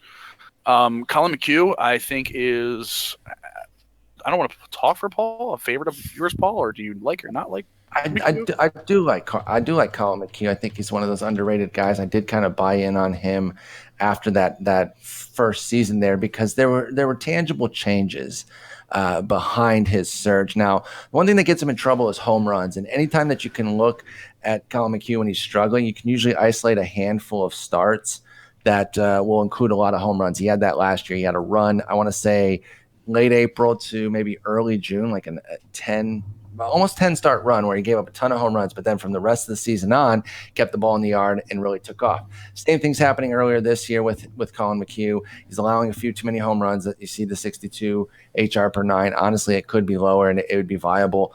I just got that Max Scherzer, and I really like it. Since we did get kind of boxed in here where we only have one relief option, if we don't like Joe Smith, I would say the Scherzer or the Cobb. I really like the Cobb too. The only thing about the Cobb, at least for me, I use meter pitching, and his delivery is so slow, and I'm way too impatient that I end up hanging a lot of those dirty changes. He's got a great changeup that when you can command it, it's filthy for Cobb. But if you're impatient like me, then you're going to hang a bunch of them. Yeah, and I'm not a huge fan of the guys with the sidearm deliveries, usually because I rake against them. You see it so well. But I actually, because I see it. We see it so much now. Like, if you can't hit Pat Neshek, what are you doing? Because you've seen him literally exactly. That's like it's funny. I was at the DMV this Saturday with my wife getting her license re-updated. Some guy tweeted at me. He's like, "Oh, R.A. Dickey threw 150 knuckleballs and I didn't get a hit off him." I'm like, you saw 150 knuckleballs. How did you not get a hit? Or work a walk, something. That's crazy. Yeah, you gotta. At some point, you gotta get. Honestly, knuckleballs don't scare me. I see a Stephen Wright, Eddie Gamboa, or R.A. Dickey pop up in the lineup screen, and I'm unfazed by it. So I think I'm going to go with the Scherzer here specifically because I haven't played with him before and I'm really excited to. I like the flashback, but I will say I've switched from part of this decision is I've switched recently from pulse to analog pitching, and the Cobb windup scares me for that. So definitely the Scherzer. Yep. You used to use pulse? I don't know anybody that's ever used pulse. I used meter last year. I switched to pulse this year because before this year I was primarily an offline gamer, and I like the ratings to have an effect as well. So I just kind of went with it, as weird as it sounds. And then all of a sudden I said, I was watching Scott Cole, shout out Coltrane TV, and opened my eyes to analog pitching and it clicked for me. But I'm still getting used to it. I'm still every once in a while doing the old Tiger Woods swing where I go straight up. And I go, oh no, that's a fastball down the middle. That's probably going to get blown out of the yard. So we almost have to go Doolittle here because we only have one lefty. Yeah. I like that Axford. I've done well with it. I'm not a huge fan of the Benoit or the Bias. I mean, they're fine, but I think the Doolittle. Not only are we getting a gold and a bronze and a silver round, but the lefty status is key here. So I think that's kind of a snap pick for us. Yeah, if it was me, I think I would go Axford just because I've started using him and I've actually really liked him. I think I'm actually going to use Axford's windup for my Road to the Show player, cool. Kazuhiro. Have you started him yet? We talked about him I remember we talked about him in the offseason that you were going to make him. Yeah, I'm going to start him real soon. But I think after using Axford a couple times, I think I actually started using him in Battle Royale. I really liked his windup, so he's kind of a guy. And I do want to. Carl Dude brought up a great question, and this is something that I'm doing like a homemade research project on about what pitching stats you look at. And Paul, talk about what you said because I love what you said in terms of those four stats. So the first four that I always look at are velo, break, K9, hit 9, and honestly, it's really in that order because velo, break. If you got a guy with good velo and break, or at least excellent in one of them, I feel confident that I can then manipulate the pitches, whether it's blowing it by with the speed or putting in some dirty sliders or curveballs with the break, that I can make up for maybe a lesser K9 or hit 9. But obviously those two are also very important. Honestly, when you see those four, they're almost like the brackets because they're each on the outer edge. If those two bookends are high with those four categories, think of somebody like a Nate Jones. That he's got very high in all four of those, and then everything in the middle is not all that great, but he is absolutely nasty. So for me, maybe if you're simming, you would want to look at some of those stats in the middle. But when you're playing with guys, which we almost always are, I'm looking at those 4 first and foremost, and in that particular order. Yeah, I agree with Paul, because especially online, you can usually get away with a fastball in a wrong spot as long as you're throwing it hard. Same with break. If you're going to miss, as long as you miss off the plate, you should be fine, as long as you have a decent catcher also, unlike Jared Saltzman. I learned that the hard way. But yeah, I haven't really dug into the Ks per nine and hits per nine too much. That's what I'm letting Chris do all that research to. And let me tell you the one thing that I've found out in terms of pitching, because this is going to be big considering most people play with meter. So the control rating of the specific pitch controls how fast the meter goes, and how big the spot is. The BB over 9, which I thought had minimal point on the actual game. Hold on, let me just double check, make sure that's right.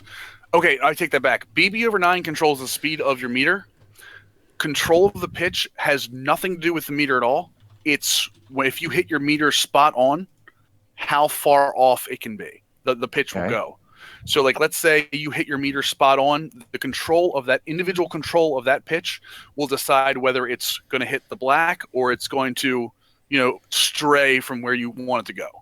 Wait, so now Carl brought up a really interesting point here, and this is a very recent change for me, because he's bringing up homer per 9, and I used to consistently look at homer per 9, and it would have definitely been in that 4-pack, and it maybe would have kicked out hit per 9 for me, but I was told that homer per 9 has almost no effect. That was confirmed by Brian Ma for 2 years ago, that home run over 9 has no effect on gameplay. That being said, they have made changes to these ratings, and I'm trying my best to corner Brian, because Cardinal Bird and I have both had the same question. Okay. So home runs over 9, my contention from testing, and the problem is I don't have like a definitive test for it. Sure. Home runs over 9 directly correlates to the power number of the batter. Like, those are the two ratings that fight each other when you try to hit for power on a contacted ball. Okay, because sorry, I was going to say, like, a Yimi Garcia is really good in those categories that I do look at, but then his homer per 9 sucks, and I was avoiding him. And then I think it was Cardinal Bird and maybe Method Man were having a discussion about homer 9, and the conclusion was that it doesn't really affect things. So I've kind of changed my tune on that. But if we learn that it has more impact than we believed, or that has evolved from those last 2 years, then it definitely becomes something that I put back at the forefront. Because again, prior to learning this knowledge, maybe 2-3 weeks ago, I was putting homer per 9 very high in what I pay attention to, because the last thing you want in BR is to give up bombs. In Diamond Dynasty, 9-inning games, I'm a little bit more flexible on it, because you got time to come back, even if you give up a solo bomb or 2-run bomb or whatever. But in BR, any single run can be the end. So I don't want guys with bad homer 9. So I feel like we still got to kind of figure that out. I agree with Carl, though. He says that it should decrease a hitter's power rating. That's an easy fix. But until we know that it does, I'm kind of in between on it. Yep. And like I said, from what I've found so far going through ratings, hits over 9 goes directly against contact. K over 9 goes directly against vision. Home run over 9 goes against power, should be. That's not confirmed. The first two are confirmed. I've absolutely seen that and can prove it. The walk over 9 and the control rating of the pitches, confirmed. I've done that. I've seen it with my own eyes. I have video evidence of that. I have no way to test the power number, because even if you power swing, the PCI changes, but the PCI is controlled on the hits and the contact number. So again, I'm gonna corner Brian Ma at some point if I have to fly to San Diego myself and get a janitor's job at SCEA. I will find that man and find out exactly what it does. Well, as soon as you find out, please let me know, because like I said, used to give it a lot of heed. Now I'm kind of, I give it a look, and I still would rather, it'll be a tiebreaker for me now, but it used to be a primary focus. Yep, absolutely. Trust me, I will 100%. Everyone will know. I will sing from the mountaintops, but I think Doodle is still the pick. Yeah, absolutely. And first base eligibility. You know what you could do? If did you do that thing where you could flip them out Yeah, I haven't done it yet, but he's on my Diamond Dynasty team. But as you mentioned at the outset, I've been playing so much BR that I haven't been able to use my Diamond Dynasty team quite as much as I did last year. I'm still going to do it. There's going to be a situation where it's left, right, left that comes up. I'm going to put Doolittle in, pitch to that lefty, throw him over to first, bring in a righty for the one batter, and then bring him back in. I just want to do it. Even if it's not the most prudent move, I just want to do it to do it. We have 4. We're kind of cornered in. Yeah, we got especially with 5 bench spots. I just don't get it. But I'm gonna go. Good job, Dust. At least we're wasting the common on a reliever. That's true. We already do have a stack. The Javi Garrett home run over 9, just like you talked about. It'd be worse if we were waiting on a silver to be a gold or something. We just got that though with the Doolittle, so it's okay. But I've been in situations where I'm like, I just need one more good reliever, and then my common is 4 relievers. Yeah. Are you supposed to pronounce that guy's name? Yes, Michael? And that's the stupidest spelling I've ever seen in my life. Pick that guy Michael just because. Yeah. Okay. We'll do that. I also would like to smack his mother. I mean, Jesus. Or his father, whoever came up with it. It's so stupid, though. I mean, now I agree. All you've got now is a kid who's never going to see his name spelled properly. We have Kurt Casale, Brett Wallace, the flashback Adam Eaton, great against righties, and Brian Holiday. I don't know. I don't like either one of the catchers. Go with either Casale or I would say go with one of them just because you want a backup catcher. But maybe Casale because he can do power. Yeah, a little punch off the bat or off the bench. What's Eaton's speed? Only 59. Yeah, he didn't really start running until the last couple of years, and he's never been a huge burner. So 59 kind of fits. So I'm fine with Casale there, and that way they probably stop giving us catchers because we've got that locked in. Yeah, just out of curiosity, wasn't Casale known for being a really good defensive catcher at one point? He was a theoretical Paul wrote the SP guide, not the backup catcher. He was a theoretical Tigers prospect, but it was one of those situations where it was because the Tigers didn't have many prospects, like they rarely do, and so he's actually kind of evolved more into a random backup power guy. His defense is modest, but coming up, he was supposed to be a catch first guy. I think he's just sold out for power. He had 10 homers randomly last year, including 4 against the Tigers. So I guess he was ticked that they got rid of him. But he's just not that special in general now. And I will say, Carl, what Carl Dude said about he just mentioned in the chat regarding Wallace having his IE. I agree. I do like Wallace, but I would rather try to get somebody more well-rounded on the bench, which, again, putting that catcher in there gets the catchers out of our way. So, wow. So we've got Chris Davis, Oakland Athletics, always on inside edge high. We have Paul Sporer. Yes, Paul Sporer. So, you know who else looks like Christian Yelich is Twin Gaming TV. He alleges that he doesn't see it, but he's crazy because I think he looks even more like him than I do because I wear my glasses all the time, so it's kind of hard to see for some people. Gosh, Joe Mauer. Well, yeah, that's why you need the glasses. So we had Joe Mauer again, high contact, decent vision guy. No catcher secondary position. If he had catcher secondary position and we didn't just pick Casale, by the way, Joe Mauer. How does freaking Carlos Santana still get his and Mauer doesn't? I have no idea. They brought everybody's position, and I like that, by the way. The more positions, the better. Like, let's mix it up. I love the Doolittle thing, but I'm cool with it. So how does Mauer not get his? Even if it's going to be bad defense, how does he not get it? I thought that was a miss. I know that they're going to have that Mauer catcher flashback come out, and that's probably Carl Dude's golden goose, as we were talking about the Ripken with you, Chris, the Chipper with you, Jay, and the Verlander with me. I know that Carl is desperately waiting for that Mauer to go crazy. But as far as this pick goes, we got 2 outfielders who are both pumped up. Chris, it kind of boils down to what do you hit better with, contact guys or power guys? Because I think that just answer that, and that makes your choice between Yelich and Davis, at least as far as I'm concerned. I like his contact. I would really like to see his vision a little higher, especially with Yelich. Yeah, I kind of like Chris Young's contact. Yeah, Yelich is going to be gold. If you're going to take the power guy, I would go Davis at that point because with that 5-star, he's 99 power almost. Yeah, he's up there. It's like 89, 91, 99. Yeah, and the other thing is always on an inside edge high. Like it's constant with him, and I'm probably not going to play him in the field at this point. Yeah, he's going to be a bench. So I think Chris Davis is the move. Let's go here. David DeJesus, Eduardo Escobar. Carl, dude, I like Escobar a lot, by the way. Don't know why. Shorbs in the chat also mentioned that VMart still has his catch. Yes, exactly. He does. So that just goes further to my point about how the heck does Mauer not. But that's all right. That flashback Mauer is going to come out. It's going to be filthy. Everyone's going to be chasing it. Yeah, it is.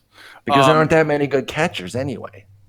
So I'm not a fan of the DeJesus card here. I just a little, again, pro tip.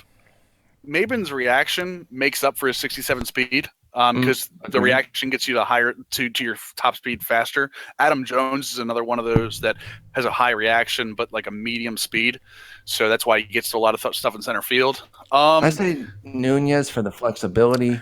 That would be my pick. Plus, he also has been getting boosted pretty regularly lately, so that's where I'd go. But if you went with the Maben, it obviously wouldn't be bad. But I bet we get another worthwhile outfielder coming up. Oh yeah, I don't like the Maben at all. I was just using him to show that the reaction time, but I like the Escobar plus with the flexibility that he has gives our entire lineup flexibility. What do you think, TJ?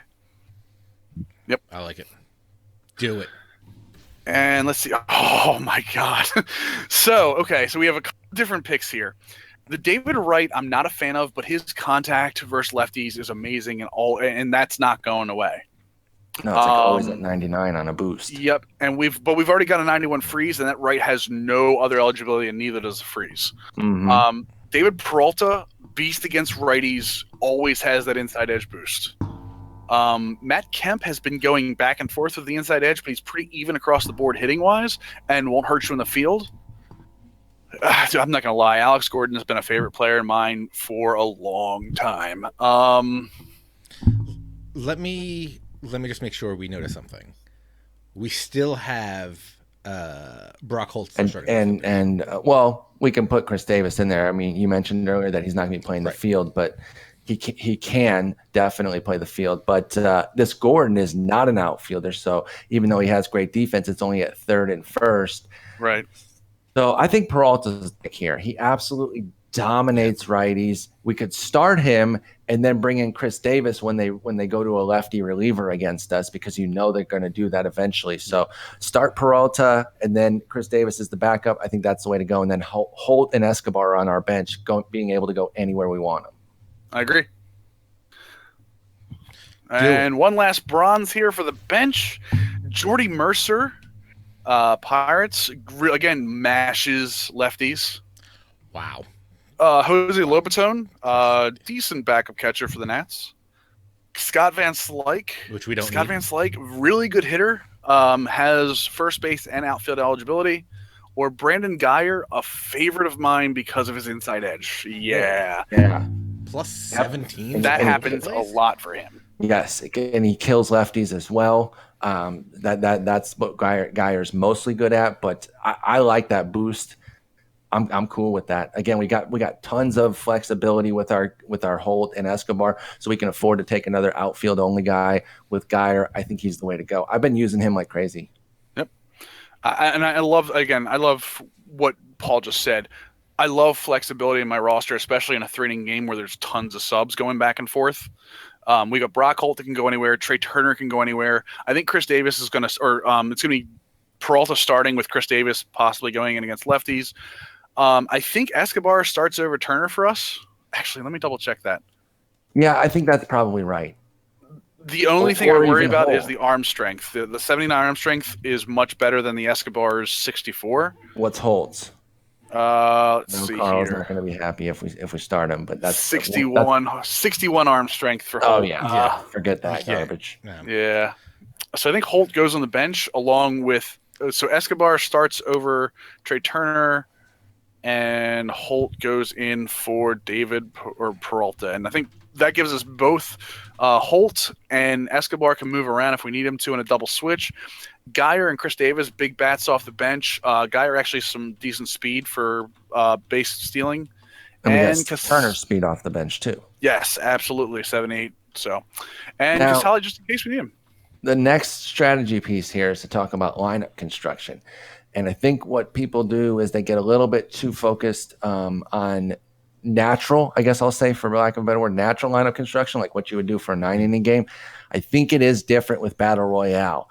And what I mean by that specifically is that I just put my top 2 guys as the top 2 hitters, no matter what. I don't care if it's somebody who doesn't have great speed batting first or second, doesn't matter. Now, we got lucky that Gwynn is our automatic, obvious leadoff hitter. But even if it was, say, Nolan Arenado and Joey Votto were my top 2 guys, I would make them my top 2 hitters because you need the most at-bats you can get. I understand it'd be nice if we could get 2 guys on base and then have our best hitter batting third.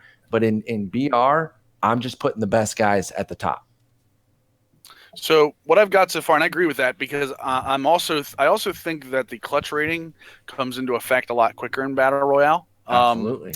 So I don't know. I know it's 7th to the 9th inning in normal. But again, if I've got Gwynn and Freeze, chances are one of the 2 of them is getting to second base by the time Daniel Murphy comes up. And look at that number right there, that 85 clutch, followed by Brian McCann, who can pretty much hit both ways.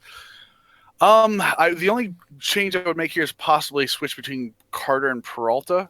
Yeah, but then you got 3 exactly, and that's why I made that move to start with. I like having the pitcher in this area, the 6 through 8 area, so that way you're not dealing with him. Especially because we have our best bench bat is better than Escobar and Kane, so that makes a lot of sense. And honestly, sometimes he'll be better than your 3 guys. In this case, it isn't because Peralta's so good. Honestly, you might switch Peralta with McCann just so that Peralta gets up earlier to face a righty, since McCann can hit better versus can he hit kind of both sides all right, or is he lefty deficient as well, McCann? No, McCann's actually lefty strength. Okay, so good contact and more power. Yeah, I might switch those 2 for that reason only, just so that I'm not stuck with my 6th hitter being Peralta and he already switched to a lefty or something. Try to get him up in the first inning there. Still, same thing could happen. You could still get a situation where they have a relief pitcher in, but it's worth the gamble, especially with McCann being able to hit both sides of the plate. By the way, TJ, I can't see it because you're blocking it. What's our overall? Did we get over 80? We are at 80 overall. 76 contact, 64 power, 61 speed, 70 defense. What's the highest y'all have seen? 80 overall. 82 is the highest I've seen. It was on a stream by I forget who it was. I'm so sorry, whoever it was. 81's the highest I've ever had and ever seen. I haven't seen any 82s. What about the lowest you guys have seen? Have you seen anything below 78? No. Well, I haven't. Yeah, I think so. I think they live in that 78 to 82 range, which is good. Obviously, that's the beauty of it. They have those rounds for a reason, but I like that. Carl, dude, one thing that I will make a comment on, he said Peralta over Murphy. I don't disagree. The reason that I have it set up like this, even though they're 2 lefties, is Murphy hits righties and Peralta hits righties, but David Freese hits lefties. So I'm trying to go back and forth with that. And I like Murphy's clutch a lot with guys on base. I like it.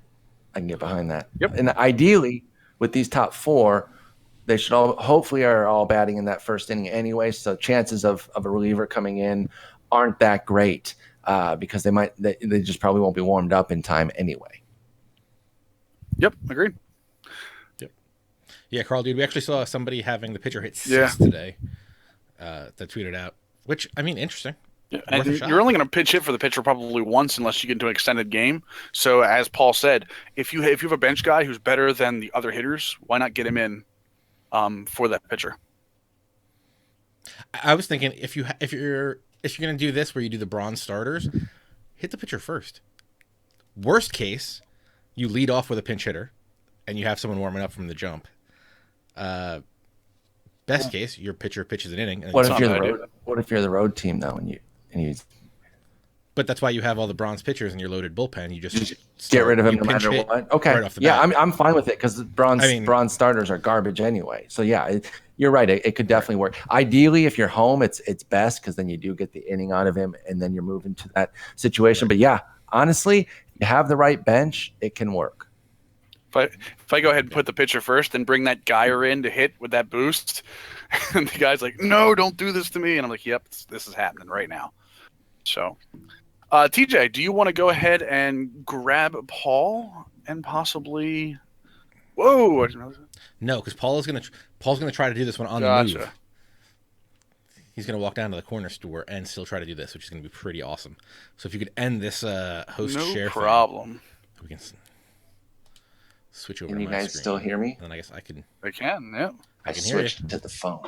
Dude, I love the power. Yes, of Discord is so awesome. Yeah, Carl's been using it in his streams as well. So if you're a gamer, you got to get on the Discord. Not a sponsored message. I just like the product so far. Absolutely. I saw a lot of people wearing Discord hoodies at PAX East, and I tried to go get one. New Era says the pitcher has to face one batter in the game. He does if you're the home team, but if you're the away team, I think you can pinch hit for him. Does anyone know if you actually can do that? See, that's what I don't know. That would be the one wrinkle against that strategy. That maybe we just try it out sometime. Not necessarily with this team, but at some point, just try it out. Yeah, just see what happens with it. Away game, maybe an away conquest game. I'll try that or something. Since you're always away, you would only need one game to try it out. How about this? Watch me do this. I know that he knows what the heck he was talking about. That was what I really noticed right away with TJ on the press row. Again, I know you said don't give TJ compliments, and we got to give him maybe. Paul, amazing to have you on, by the way. I just love, and I notice this with your streams too, it ends up just turning into baseball talk, which I could do for hours on end. So that's literally why I started. I just figured it was a way to kind of talk baseball with people who I know would at least like baseball on some level. Obviously, I love when the hardcore fans get in there. That's why I gravitated to Carl's streams originally, was because I know that he knows what the heck he was talking about. That was what I really noticed right away with TJ on the press row. Again, I know you said don't give TJ compliments, and we got to give him maybe like one an hour is the most you can compliment TJ, or else he starts to take himself too seriously. But it was obvious that he knew what the heck he was talking about, and that's why I like it. I know. There's not many people that can be handsome and know what they're talking about. I'm just a double threat guy.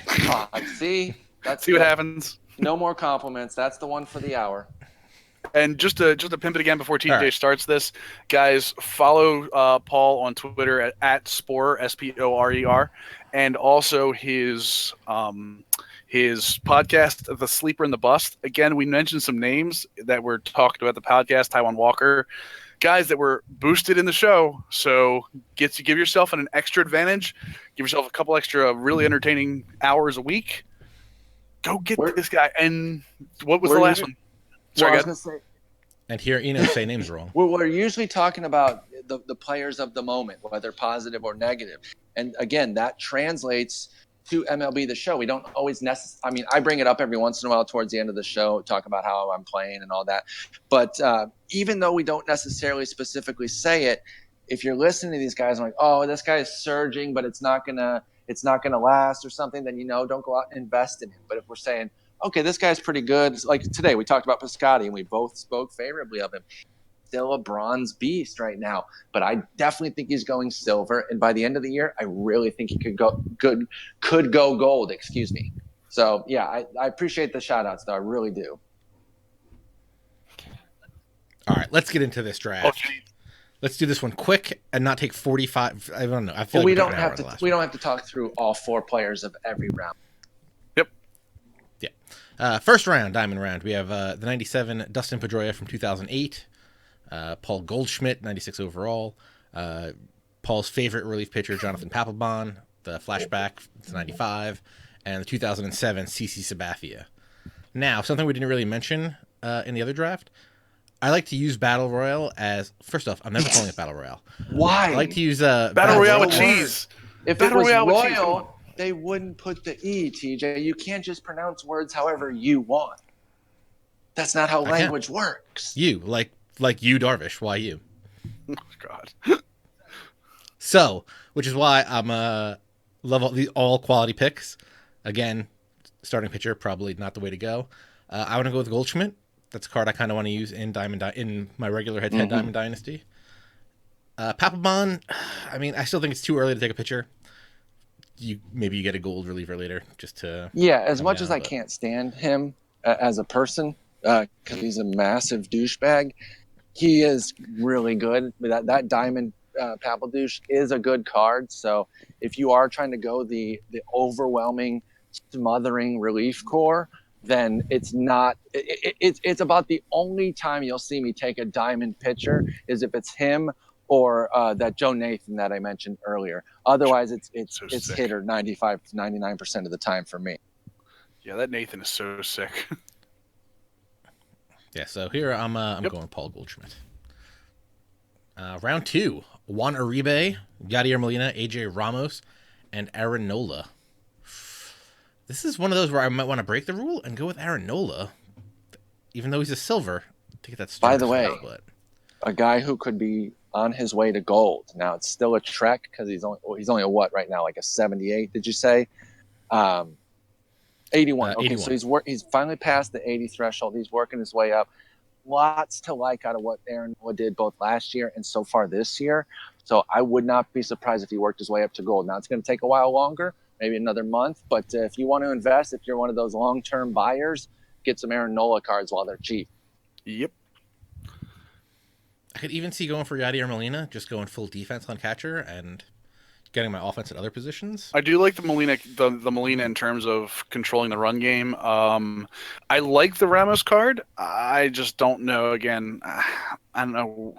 His hits over 9, his K over 9 is huge, dude. Yeah, I've used him enough to know that I don't. And that's the thing too, by the way, that we didn't really hit on too much during that draft was that you know who you're good with too. Try guys out so that you can see if you're good with them. That way, you're not just always relying. Sometimes you can have a guy who's a 89 or whatever that looks great on paper, but you use an 81 better than him. TJ, you don't utilize Ramos well, then don't pick him. I fully agree with that. Yep. And go with what you use best. Yeah, it's funny. Last year, could not hit with Ted Williams. I had Starling Marte playing over him almost all the time at the end of the year. So, I'm going to go Yadier, lock down the run game, lock down my catcher, get my power elsewhere. All right, next up, Carlos Gomez, the Daniel Murphy that we love, Sean Tollison, and Mike Leake. I think do we go Murphy again? Yeah, I think so. Why not? It's card. Unless we want to go Tollison. Tollison's doesn't have great velocity, doesn't have great break. I don't love Tollison. No. Gomez is just kind of good across the board. He's got some speed. He's but in a free fall. His inside edges have been. Yeah, I think we go Daniel Murphy. Wait. Now we've got catcher, first base, and second base. We did great there. Next up, we have Seth Smith, the right fielder from the Mariners, Michael Taylor, the center fielder from the Nats, Evan Marshall, relief pitcher for the Diamondbacks, and Tyler Matzik, starting pitcher for the Rockies. Lefty starting pitcher. With good break, too. He's got decent break on the slider from my franchise with him. Yeah, I'm sneak tip decent with Tyler Matzik. Again, you're looking for that one inning, and ideally you can get through the whole inning with the bronze guy. I'd actually go with him.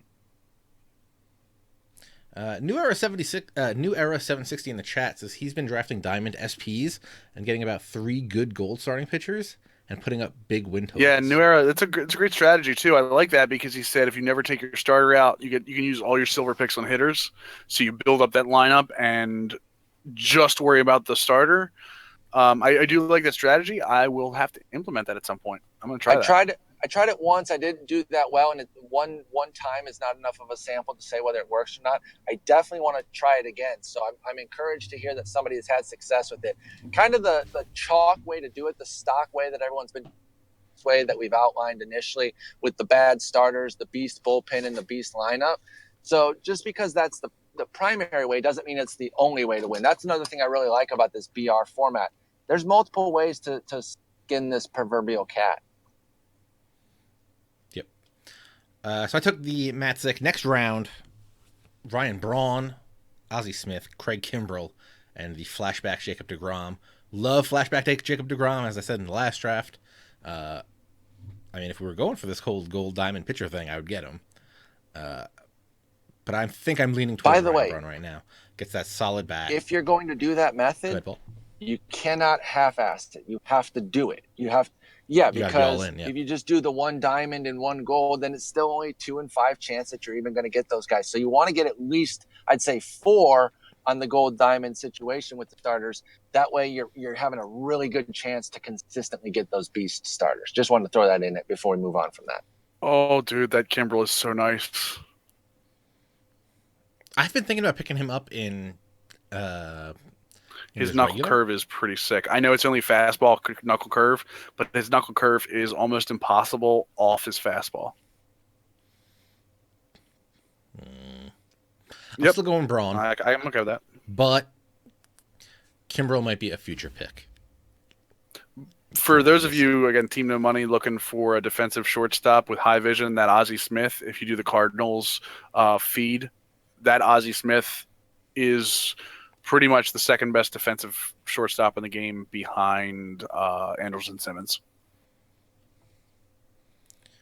This round we have Freddie Galvis, shortstop for the Phillies, Eugenio Suarez, third baseman for the Reds, Zach McAllister, relief pitcher for the Indians, and Tom Kohler, starting pitcher for Miami. If Kohler had 5 pitches, I would get him, but he's got fastball, curveball, slider, 2-seam. I think I'm going to sleep on him. Zach McAllister, 5 pitches and 45 stamina out of the bullpen. Might be nice. Suarez has Suarez has 67 contact against righties, 78. Yeah, I like the Suarez a lot, especially with shortstop eligibility. Yeah, but no arm. That's the only thing. 70 arm? Yeah. All right. Carl Dude in the chat mentioned the rookie Kimbrel coming out as a 99 and asked if Kimbrel threw other pitches. I, for some reason, seem to remember him in San Diego throwing a changeup. I feel like he might have thrown a changeup with the Braves. So that might be Carl. Dude, you might be onto something. He may have a changeup 4th pitch, which would make him pretty much absolutely unhittable if he had a changeup with a different speed than the knuckle curve. So that's why we have BrooksBaseball.net. Has him at fastball change. He used a change last year, a little bit, and a little bit in 2010. But it's mainly been fastball, curveball. Gotcha. And actually 4-seam and curveball, but they won't only go 2 pitches on a pitcher in this game. Awesome. I would probably go with either the Suarez or the Galvis. Yeah, I think I'm gonna go with the Galvis. Just 'cause he's got a little bit more arm strength. Yep. And has again second base and third base to be able to go there too. Yep. Flashback Colby Rasmus. I do like that Rasmus. I like Rasmus a lot. We also have the Kyle Seager, the third baseman from the Mariners. Will Smith, the closer from the Brewers, who's got some nice break. Got a 99 break, 97 Ks per 9. He's got a slider and a curveball. It's not bad. Edwin Jackson flashback card. I know Paul wants Edwin Jackson because he's a huge Tigers fan. I rake with Kyle Seager. A lefty bullpen arm would not be especially Will Smith. Will Smith's got go to him real quick. He's got fastball, slider, curve. I like that. His break on the slider curve is really good, and his K over 9. That break and K over 9 combination. Yes, I think we're going with Will Smith. Round 8. Travis Janikowski, the kicker for the Raiders. I love that I got to laugh out of it. Wasn't worth it, but it took. No, honestly, I hadn't heard that, so that wasn't a tired joke. 88 speed, and all outfield. Right for San Diego. That might be a guy we just bury. Michael, third base and first base, no contact, lots of power versus lefties. Lucas Ludke. Is this our common round? Yeah, it is. Yeah, I think the 88 speed is kind of the slam dunk. But go ahead and obviously say the last player since I can't see. Lucas Ludke, 73 break, slider, sink, curveball, 4-seam, and changeup, which is a kind of a nice mix-up. Yeah, but if you're building your bullpen a 63 with his rating, yeah, you're not going to happen. Yeah, we're not going to use him. And Jeremy Guthrie. Now, is he the one the Dodgers gave like $1 zillion to? Or am I You're thinking thinking of something? somebody else. Yep. Jeremy Guthrie's always been kind of a fourth, fifth starter type who's knocked around for years, but I think he's actually pretty much done it. Is it other Guthrie? No, are you thinking of Darren Dreifer? Am I thinking Yeah. Darren Dreifer? There it is. Yeah. There it is. Jinx, buy me a Coke.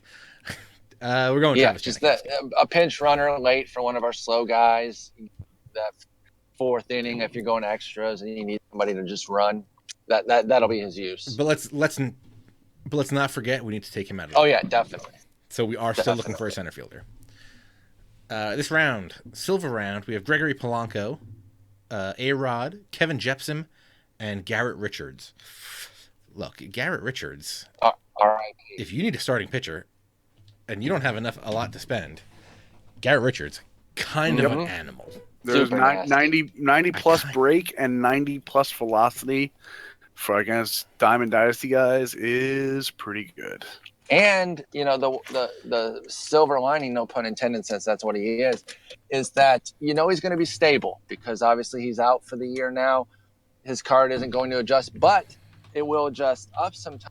Or actually, no, it won't for him. I know Schwarber was still getting some inside edge boost, but obviously a starter won't because he'll be throwing. But he'll be stable. You can bank on him, Garrett Richards, to be exactly what he is from here on out. So that is one kind of silver lining injury. But I'm so bummed that he got hurt because I really thought he was on his way to gold this year. Yep. I actually thought he deserved a bump, even post injury, because they're usually like a week prior or two to behind. maybe they still will. They'll give him just a charity bump since he's toast now. Yeah, and he caught a couple L's, but he was still throwing. What was it, a 2.34 ERA? And his stuff's so nasty, so nasty. Yeah. I kind of want to go with Gregory Polanco, A, because I haven't used him much, B, because worst case scenario, we can kind of throw him in center field because he's got 83 speed. Center field is a secondary position for him, but he's got some good reaction and good speed out there, and he crushes right-handed pitchers. I would be okay with Polanco. I'd be okay with Polanco, especially, he just got a boost. He's probably going to get another one in the next roster. Well, I would say probably 2 to 3 weeks because he's been playing really well in real life. Kind of overshadowed by Marte. So. Mm-hmm. Also, we don't have a lot of lefties in this lineup. We only have Daniel Murphy and Freddie Galvis as a switch hitter. So I think we go Polanco. Okay, Polanco. Oh, they want to pick. I love when they're just like forcing guys on you. This round, a silver round, we have Yunel Escobar, Alex Rodriguez, AJ Ramos, and Patrick Corbin. I don't like the Corbin at all. I like the Corbin. Yeah, I liked him a lot when he was gold, but he got the bump downs. Not a fan. Dude, the A-Rod is pretty good for hitting. I think we got to go A-Rod here, mainly because I don't like the Ramos. Escobar. He's good. It gives you all around the infield eligibility. He's got good contact. Good fielding. Not a ton of speed. Not a ton of he's power. Just kind of whatever. So I think A-Rod is the call. Yeah. He can be an impact guy, even if he's just off the bench. Yep. Bronze round, Anthony Vivaro, relief pitcher for the Red Sox. Joe Thatcher, lefty out of the pen for the AL because he doesn't have a real team. Tim Cooney, dope name. Left-handed pitcher for the Cards. I'm thinking of the Marlins guy. Adam right? Conley, yeah. Yep, Adam Conley, yep. And then we have Aaron Berlaire, starter for I'm low key solid with Cooney. So I don't know how you are with trash guys, but I'm actually decent with him if we're going for another starter at some point. I think now's a good time to get one. Yeah, I think we're gonna go with him. When I was grinding the Cardinals, definitely his pitches are kind of sneaky good for a lefty bronze. And he's, even keel throughout all the stats, 50s for everything. But we're going to give him that one inning, get him out real quick. Hopefully we can hide him. Matt Foley, huge fan of the he's just kind of whatever Escobar description.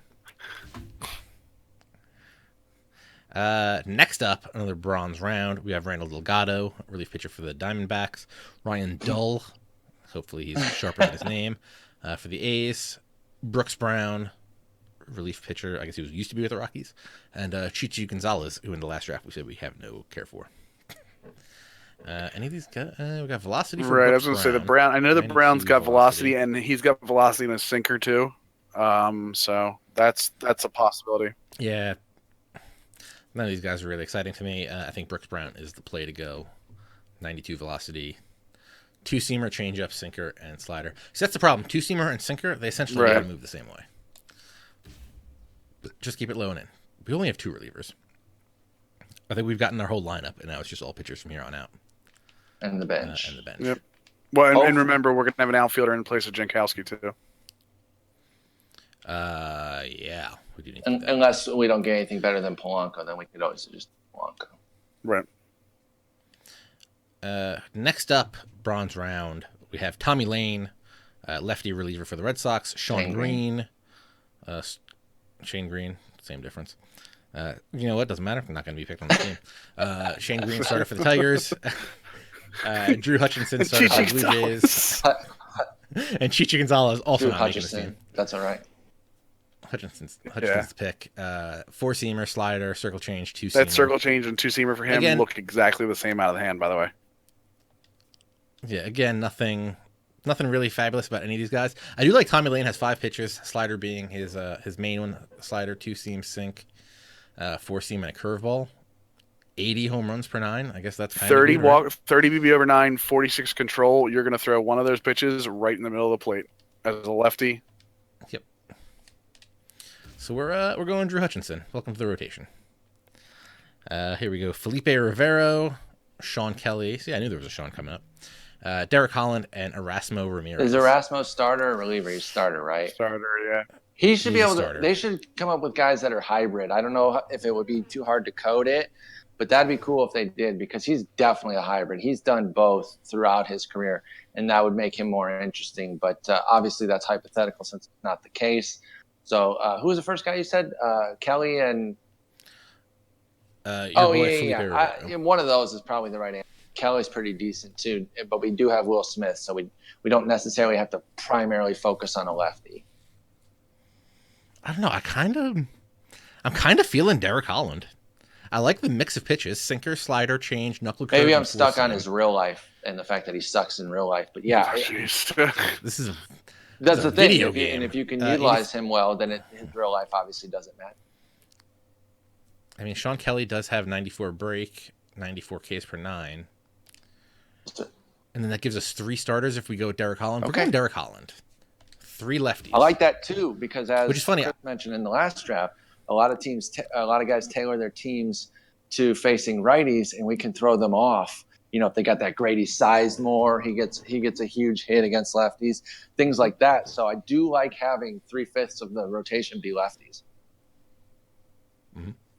Another bronze pitcher round. We have Tommy Lane again, lefty reliever for the Red Sox.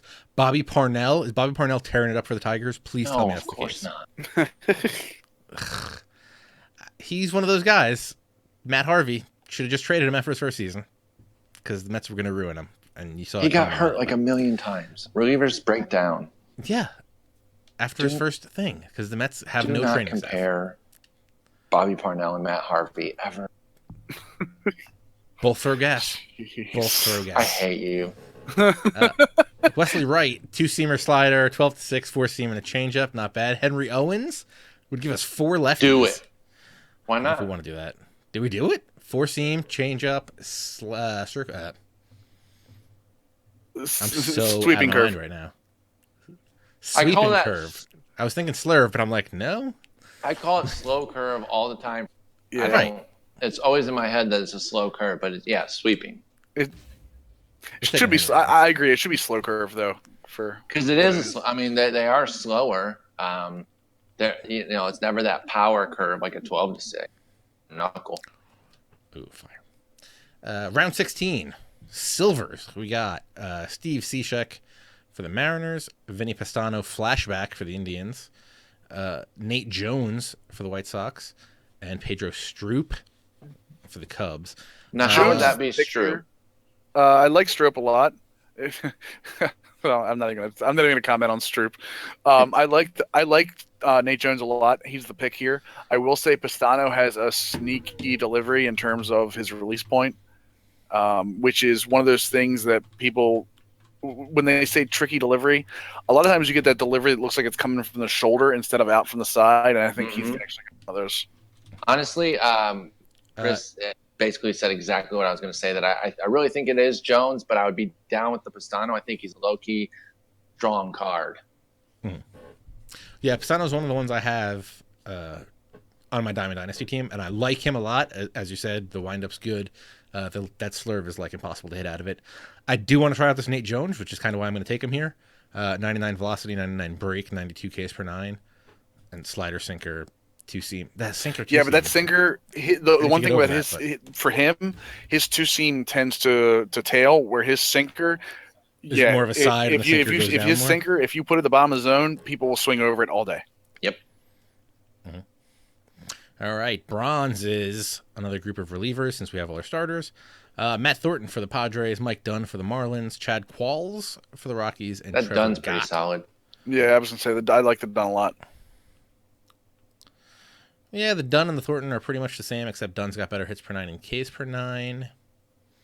I think we're going with Dunn. Let's take him. He gets boosted a lot too. Remember, so you got these bronzes. Sorry, go ahead. Sorry. I was gonna say, so if we haven't gotten that. If you play it over 2 days, and don't do everything today with that particular BR, then you can end up with Dunn on a 5 or 4 star, and that'd be even nicer, obviously.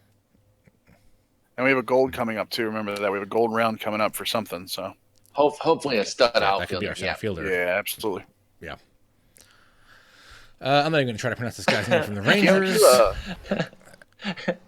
Keone. Keone, there you go. KE1 is what we call him. Jeremy Jeffries, Sergio Romo, and Danny Farquhar. I kind of like this Jeremy Jeffries. Let me get both closers for the Brewers. A 99 velocity, 91 break, 2-seam curve, 4-seam and sinker. So, I mean, it's like 3 fastballs. But he's good. Maybe you can... and whenever people make contact, it's on the ground. I don't know if they've figured out a way to incorporate ground ball rate. Maybe it's break. It kind of inherently happens. But he has a great ground ball rate, Jeffress does. And it shows in the game, and I've been impressed by that. Yeah, let's do it. Oh, Farquhar has 5 pitches. He used to be a starter, I think a long time ago. He's just been a dope reliever for a while. So he's sneak tip solid too, but I like that Jeff. Yeah, that the Farquhar curveball, by the way, is impossible to hit, but yeah, I think Jeffers is the move. More bronze relievers. Liam Hendricks. Another guy who can't spell Michael. Michael Givens, Casey Fine, and Dominic Leone.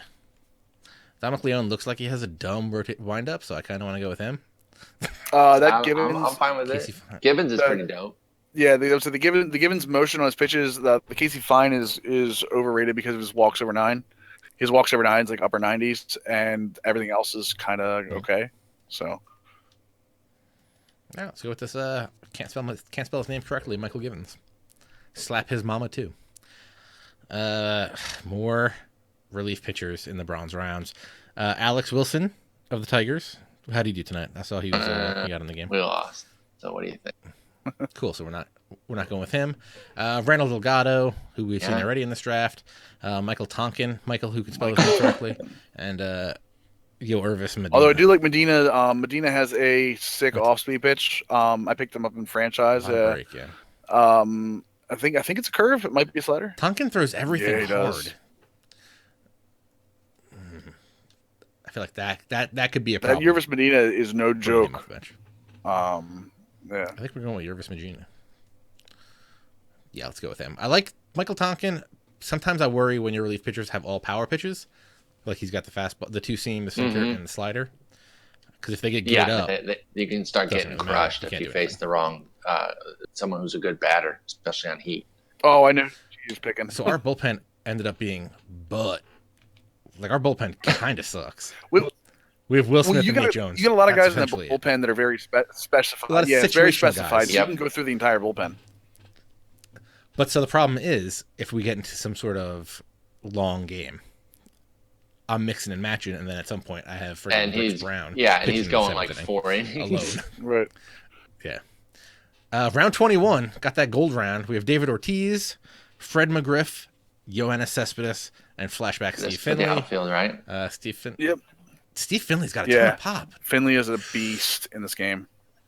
I feel like I'm cool with Finley. I honestly, I think it's either outfielder.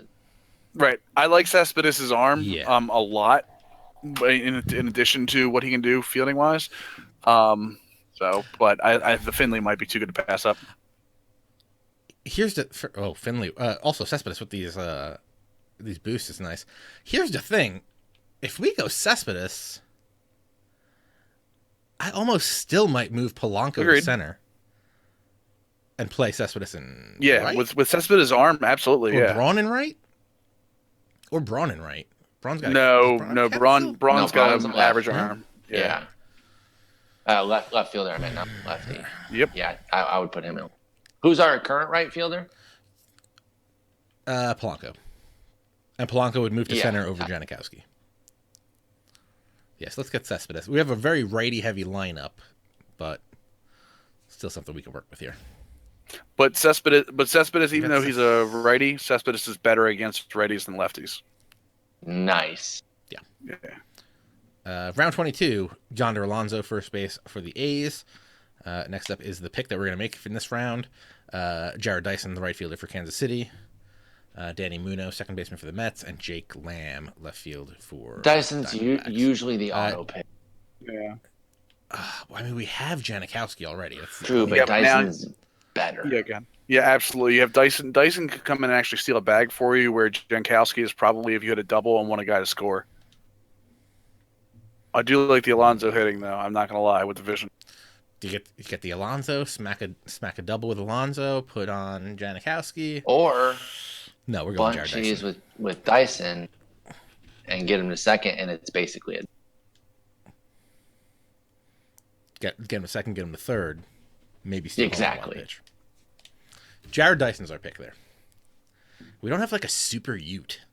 Might have to look for one of those. 23rd round, Jose Ramirez, second baseman for the Indians. James Jones, center fielder for the Rangers. Rusney Castillo, left fielder for the Red Sox. And Jordy Mercer, shortstop for the Pirates. Jordy Mercer, huge contact versus lefties. Rusney Castillo could play all the outfield positions. Also good contact versus lefties. Mercer gives us some infield flexibility, yeah? Yep. Yeah, he's got second and short. James Jones would be nice, but we've already got two guys that can do what he does better. Jose Ramirez also gives us some infield flexibility. And outfield. So one of those two guys to add to the flexibility, since that was a concern of ours. What do we have? 54, 55? I think Mercer's the move just because of the fielding ratings a little higher. Yeah, and they both have the same contact versus righties, but Mercer blows them away against lefties. Ooh. Oh, wow. Oh, we got some decisions here. We got Jose Abreu in the White Sox first baseman, who's a monster. I crush with him. Carlos Gomez, the center fielder for the Astros, who I think we passed on earlier. Mm-hmm. Cliff Floyd, center fielder. Right. First base, right field. Have him in this game. Left field. They have him left field, first base, center right. The flashback, and then the 2012 David Murphy, who can play all three outfield positions. It's a tough one. Again, like I want to get Jose Abreu back crush with him. Who do we have at first base right now? But we've Goldie at first base. Yeah. So there's no way he's going to play over him, and Goldie. I mean, at that point. But we're also guaranteed to use a DH at some point. Or not a DH. I was going to say, at that point, we can bat the pitcher sixth and try out that method, because we know we have a beast hitter. So I'm actually okay. Sometimes you just take the best hitter, no matter, I mean, this Daniel Murphy is not bad. David Murphy is no, it's not. But we also have a ton of outfield. Exactly. Real quick, bring up the Floyd real quick. I just want to look at one thing. Tons of power versus righty. I want to say one thing just for franchise mode, and I won't take a lot of time on it, but the 75 stealing and 61 speed, he's actually a better base stealer than Jankowski will be. As crazy as that's going to sound, that makes sense. The jump he gets, even though he's missing 25 speed, he will steal more bases for you in a franchise mode, even though it's a legend, but he will steal more bases for you than a high speed guy will. Honestly, if he could have stayed healthy, he would have been a superstar. Oh my God, he had a Hall of Famer. As it was, he was still really good, but if Cliff Floyd could have stayed healthy, it would have been special. I agree with with New Era, by the way, that that's a really good Murphy. But for what we need him for, considering our outfield's already picked up, I think Abreu is probably the pick. I think we go with the Abreu. And Abreu can hit against lefties and righties. And you're really good with him. You already have experience with him, so. Yeah. Round 25. Interesting round. We got Danny Santana, center fielder for the Twins. Yonder Alonso, first baseman for the A's. Cody Ashe, left fielder for the Phillies. And throwback Adam Eaton again, who we didn't really like to start the first time around. See, this works for me. I'm going to go Danny Santana. Danny Santana gives you that center field. He gives you all the outfield eligibility, plus second base and shortstop. Also, high contact, 70 Bunt cheese. 75 speeds, bunt cheese. I actually think I hit pretty good with Danny Santana if I remember right. Yeah, this Adam Eaton, I feel like, could be good, but only in the right situations. Like he's got good contact versus lefties, but I feel like a lot of people, even if the lefties have good contacts, it's hard for them to hit lefty. But we're gonna go Danny Santana here. All right, let's figure out how we make this lineup good. Ooh, I can get Todd Redmond. That's what I wanted. So Cespedes goes into in place of Jankowski. So we're putting Polanco in center. Which sounds just a little questionable, but we're gonna do it. We have Ryan Braun leading off. Cespedes leading off. What kind of speed does Cespedes have? 67. Who's someone fast? Polanco probably. Polanco might be your. I mean, he's decent hitting. Yeah, now, if they come up with a lefty, you would take him out and then not take him out of the game, but take him out of the leadoff spot. I do have that Daniel Murphy. Hit Goldschmidt 2 would be gangster, but I want to move him 3. What if we go? Who's faster, Braun? Braun's got like mid-70 speed, I think. Let's put Braun 2, Goldschmidt 3. Every time I do this, Cespedes goes lower and lower. I got Polanco 1, Braun 2, Goldschmidt 3, Murphy 4, Cespedes 5, A-Rod 6. Pitcher 7. Galvis Yachty. Yeah, let's move this pitcher 7. Yeah, I like that because then the Abreu hits after the A-Rod, probably in your second inning with Cespedes on. I would almost put Matzek 6th because I would rather have the Abreu hitting because A-Rod's not a runner advancer. He's more of just a power threat. And I would almost worry that A-Rod, if you miss a pitch, he's going to hit into a double play or something with Cespedes or Murphy on. Plus, you rake with Abreu. You rake with Abreu. But we're saying that the pitcher has to pitch, right? I think we believe that, but that's why. So I guess the away team. I mean, we don't know for certain. But you don't know if you're home or away when you start, right? Taking a gamble. Yep. All right. Yeah, let's go with Matt 6 or the pitcher 6, and we'll see how that goes. An 80 overall, 75 contact, 61 power, 63 speed, 71 defense, 75 pitching, and 80 like it overall. A lot. Rotation. I like our bench. A lot of speed, some flexibility. We got a lot of options with the bench. Rotations, 4 lefties and Drew Hutchinson. I think our bullpen's atrocious. I think your bullpen's a lot better than you think again, it is. As we said, I think your bullpen's a lot better than you think it is. It's just not something you just walk into a game. I think, especially with your knowledge of baseball, I think you specialize. This is a thinking man's bullpen. Obviously. Yeah. All right, so that's our second draft for tonight. I think that's pretty much going to end it for the stream. I'm going to stick around and play with this team and see what happens. So if you guys want to stick around, you're more than welcome to. If not, thank you for watching this episode of Bullpen Banter. With myself, ThatSportsGamer. You can follow me on Twitter at ThatSportsGamer. Just search for ThatSportsGamer, all one word. You'll find me. ThatSportsGamer.com, YouTube.com/ThatSportsGamer. Hit the follow button on what is this thing? Twitch. We're on Twitch over here. If you're watching the archive on YouTube, hit the sub button over there. We'd appreciate that. Also with my man Chris, aka Millennium. Follow me over at the at Millennium OS on Twitch. On Twitter and at Operation Sports on Twitch.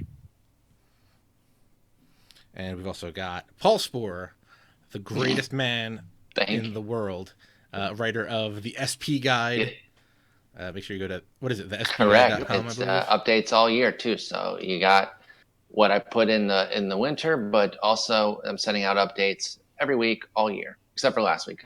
Must have for fantasy baseball players, by the way. Thank you. Yep. As is a subscription to the great podcast. And that's free. The Bust. I'm just pulling it up. I just need to listen to the last. I'm up to the new episode, so we're good. And Saris is there to murder players' names. But his knowledge is impeccable, so we let him get away with it. Yep. If you love pictures of pitchers' grips, make sure you follow Eno as well on Twitter. Saris. Thank you very much. Thanks for having me on, guys. I'm going to stay on the stream and I'll be in the chat on Twitch, but I'm going to go ahead and disconnect the call now. See you, Thanks a lot. Bye. Everybody in the chat, thank you for coming out. Chris, I'm gonna stick around for a little bit. I know we had a little bit of Q&A, possibly messing around with it, but we can. How about this? Get out of this SharePlay thing. So we'll get out of the SharePlay thing. You can start reading some of the Q&A questions as I play. Two birds. I'm absolutely okay with that. So let me leave the SharePlay. I'll see if I can remember my answers. We'll see if I can remember my answers for all this stuff. Move A-Rod to short, Goldie to third. This is ridiculous. Move A-Rod to short, Goldie to third. Does Goldie have third base eligibility? I want to say he does. The question is, does A-Rod have shortstop eligibility? Because you're taking neither. If A-Rod does not, you're taking at least a 40%. No, A-Rod is first base. Yeah, and he's already got a 57 fielding. So. Gotcha. It's a thing. Jo uses what's Jo do? He uses Cano at third. Yeah. I also don't like, but Cano at third is bunt cheese city all day. Because Cano at third, he's going to take a 40% hit on not only his fielding but his reaction time. So, kind of want to, if anyone in the chat wants to ask questions, obviously we've been trying to interact as we go. We had 2 excellent Battle Royale drafts, I think. Yeah, that was great. I'm excited. I kind of want to. I'm hesitant about the bullpen. Kind of ready to use this team. I want to see if we can. We can do some things. Let's see what we're doing here. I gotta get online. Yeah, I do the same thing. I use Donaldson at first, specifically because I'm not worried about his reaction time, but it scares the hell out of me. Not gonna lie. Yeah, I get terrified even having Abreu at first because he misses a lot of line drives. Yep. Hit right at him. Okay, tweets out. Do we use Scheib Field? Oh yes, I got Crosley Field. I have Crosley Field. Wait, what did I do? Was I talking about Scheib earlier? I have Crosley. I got you. Cargo or Cespedes? I messed that up. I'm gonna say Cespedes because of the defense in addition to the hitting. Although I use Cargo specifically because he mashes right-handers, and his defense isn't gonna hurt you. But Cespedes' arm is amazing. Yeah, I've seen a lot of people using Cargo, and he seems to light me up pretty good. So I kind of like his batting stance is very natural too. If you like hitting low and in, that's all people throw to A-Rod due to his hot zones. Agreed. Whenever you see a blue hot zones, I'm kind of good at hitting low and in. Best way to combat bunt cheese. Shorbs. Did you murder? Yeah, pretty much. No, but what I've done is third base cover drag against bunt guys. The best way to do it, honestly, is to have a good defensive third baseman in terms of reaction time. Mm-hmm. I mean, I'm speaking from a place where I've got Machado, but also have guys with high reaction and high arm would be your best thing to do. Who is the third baseman with a good arm we were just looking at? Didn't somebody have like 91 arm? It wasn't the flashback freeze, was it? Might have been. Was it my flashback freeze? Or no, it was the rookie. Royals rookie. Oh, Alex Gordon. Alex Gordon's got a 98 arm. Alex Gordon. Yeah. All right, so we got. There is way too much that are budgety. Hold on, Warrior. You know what? Let me look at. While I have you, I'm going to look right now. Let's see. Oh, this is an ugly backstop at this field. Oh, this guy's doing that thing where he's looking at the shifts all the time. I hate that. Hate it with passion. Let's see here. Guys that are budgety, that have decent. Encarnacion. No. What do you think about low and away changeup cheese? Love low and away. I mean, if you're going to swing at it. That creeps all the way low and in. Oh, no, I'm high on Arenado or Machado are pretty much the same. I think Arenado has a little bit more power. I think Machado's got better overall in terms of hitting. Matter of fact, Arenado right now has 73, 80, 88, 90 in terms of contact right, left, power right, left. So he's got more power than Machado does. He's got 79 vision, 95 fielding, but only 71 reaction. To where Machado has an 80 reaction, 92 fielding, 86 arm, and Machado has shortstop eligibility, which will be changing to shortstop primary soon because Hardy's out. So you might not have your choice of Machado or Arenado soon. You might be doing Machado and Arenado. I feel like my catchers have not been popping out of the squad at all recently. Oh, yeah, I didn't like that at all. I do love that field, by the way. I love Crosley. Again. Oh, yeah. Paul brings up a great point in the chat. 4 p.m. because of the shadows, especially across the pitch zone. I love the PBR lighting, but it makes the... Oh, did you get him? Oh, no, unfortunately. The PBR lighting makes the ball go from gray to orange to gray if you have shadows across the middle of the pitch zone. I still have this dumb buckshot thing on. I gotta turn this off. I like buckshot for like 3 minutes. Going back, I turned the PCI. Oh, you know me. I turned the PCI off because of it, just in general. So, the one thing I will say is that if you're okay with the, I always pick a stadium that I know the backstop. Like I know what the batter's eye is going to look like, and sometimes I use it to my advantage. If it's something I'm comfortable using, I will end up beating them for it. So, yeah, that's why I really like Detroit. They have a good hitter's eye. Not a big fan of Philadelphia or Seattle, specifically with the camera I use. I use offset, I believe. I use fisheye, so I'm with you. Trying to look for. I mean, you could use David Wright. David Wright, in terms of third basemen that are budgety. Fielding 83, 74 reaction. I'm not really a fan of Gong. Not a fan of Uribe.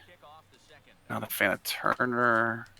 As crazy as it's going to sound, we talked about Escobar earlier. At third base, defensively, he can definitely do it for you. Let's see here. Maikel Franco is not terrible. Moustakas is really good in terms of if you don't mind missing out on hitting a little bit, and he can still hit righties. Or no, he hits lefties. I'm sorry, I take that back. He's one of the switch splits guys. But high vision and good defensively. I'm thinking actually. I mean, this is dumb because we're just throwing out crazy ideas. I kind of do like this 4 o'clock thing because I'm pitching with terrible pitchers. So maybe I get that little advantage because of the terrible. That's it. I mean, that's a great point. If you get terrible pitching and really good hitting, you could probably get away with it. I don't really see anyone I like at third base with high reaction. I don't know what his reaction is, but I like Matt Carpenter. I think somebody in the chat just said him.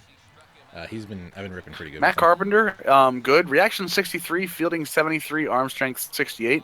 Good hitting, 97 clutch, so you move him down in your lineup instead of going 1 or 2, where I think the cards bat him normally. I can see that happening, but not going to help your bunch cheese, unfortunately. Depending on your budget, you could go with Longoria. Longoria's got 72 reaction, 88 fielding. Just got 2 shutout innings out of Cooney. So really? Cooney's nice. I do like Moustakas a lot for defensive third baseman. I was using him before I got the Machado. The problem is, I mean, you're essentially, when you're looking at budget, I mean, if you're really going to go that far, you can do the Beltre, who's only a 61 reaction, but the rest of it is defensive stats. But you're looking at still 7,000. I don't know if I consider that budget or not. Yeah, I would probably no. consider that budget. Yeah, when you're looking at budget, when it comes to base I mean, we did that poll of what we consider budget. yeah, what is it, 1,000? I think it was. I think it was less than. It was like between 500 and 1,000. If you're gonna go, Everybody's if you're gonna budget go is different. defensive third baseman with some decent hitting, I'd probably go David Wright for about. Right now he's buy now for $575, sell now for $383. What about Corey and/or Kyle Seager? I do like Seager. Let me see here. I feel like I hit both with both. Of them. Seager right now is up to 1,300. Buy 1,000, sell. Good hitting. Game is Reaction 69, but yeah, it is a little choppy on the stream. Yeah, give me 1 second. I don't know about Seager defensively. I definitely think he's hitting wise good.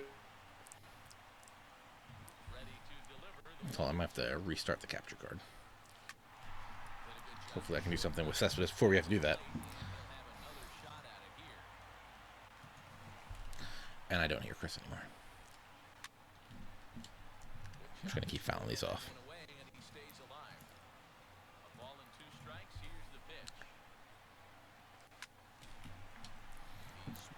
Just keep fouling them. Keep fouling them off.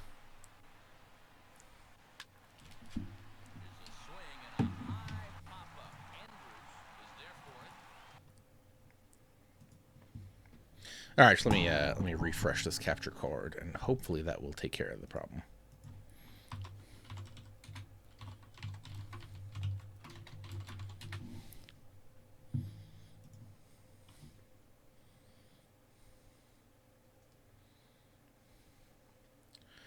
I think Jason Worth is better than Holiday in this game. I agree. I do like Holiday a little bit.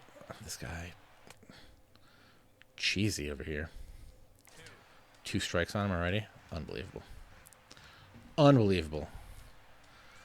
I kind of don't want to waste Jose Abreu in this situation right here. Oh, Millennium just lost power randomly. So, stream's looking better now, so we're good. Jordy Mercer brought him in, even though I'm an idiot and I'm not facing the lefty.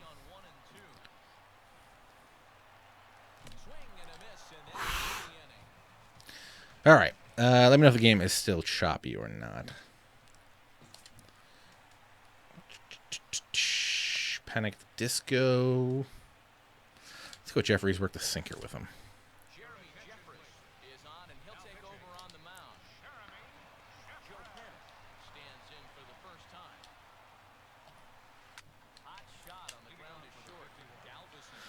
Atta boy.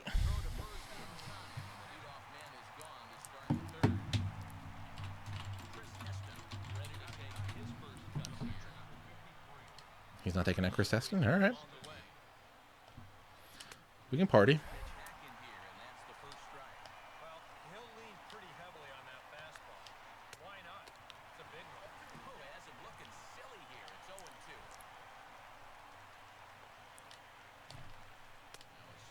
All right, get him out of there real quick.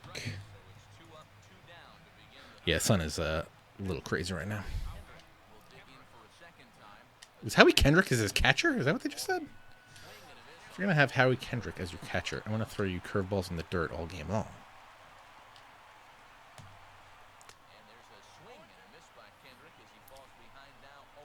I'll bury the sinker low and in on him. That boy. All right, all right. Let's go. Getting no hit right here. A-Rod's going to walk this thing off. A-Rod's not going to walk this thing off.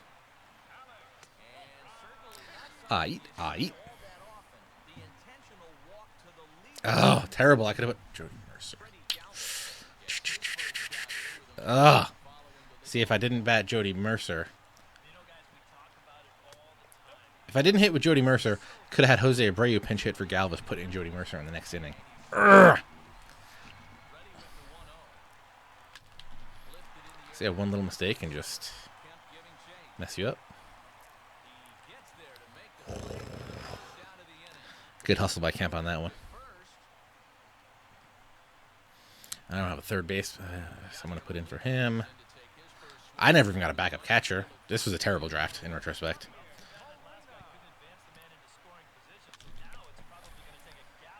Hustle, A-Rod. Hustle, A-Rod. Hustle, A-Rod.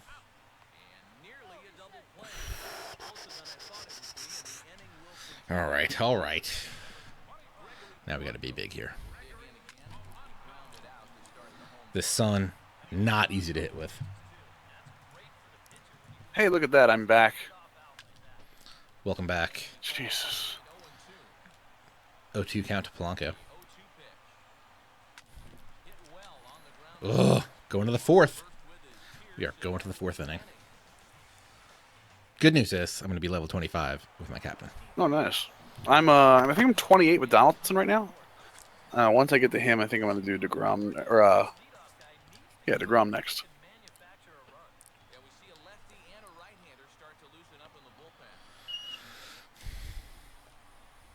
Renee Firearms? No, I have a Ooh. UPS box that unfortunately is not working very well here.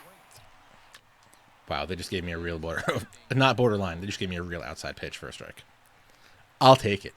Yeah, let me get on my phone real quick because this is going to happen again. Having Molina at catcher is really good. Yeah, in terms of keeping things, in terms of... Warrior 2K7 in the chat says, what are our thoughts on Conquest? I like it for the first run, and then it's kind of worthless doing again.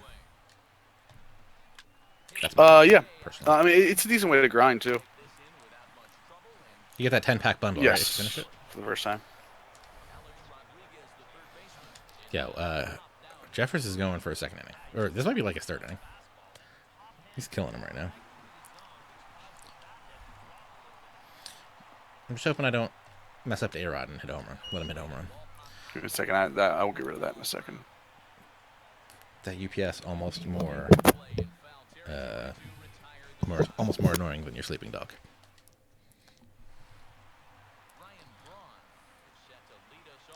Come on, Ryan Braun. Win this thing for me. Sun's down. Oof. Just foul. 104 mile per hour contact speed.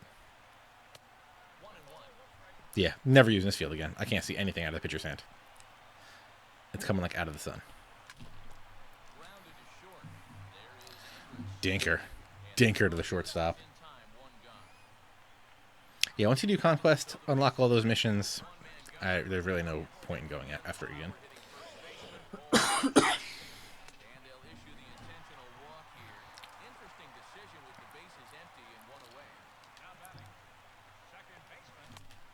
Oh, terrible swing.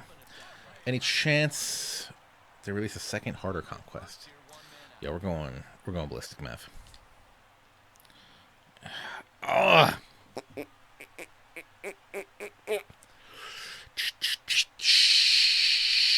Let's get crazy. Let's go nuts. We're winning this thing right here. We're winning this right here.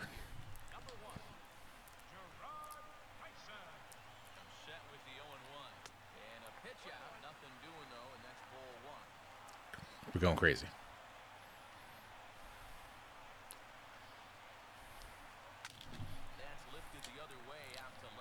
Ugh.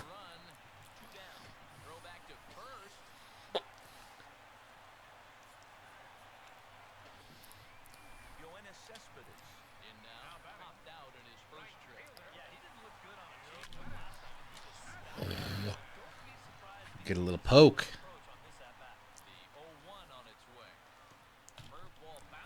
Go, go, go. This field is weird. This field is weird. Perfect. Perfect. Perfect.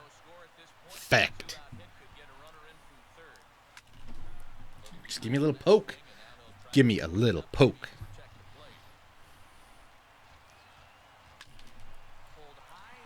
Ugh. Too high. All right, all right, all right. What do we do here? What do we do here? Do we have someone else that can play first base for an inning? That's the real question right now.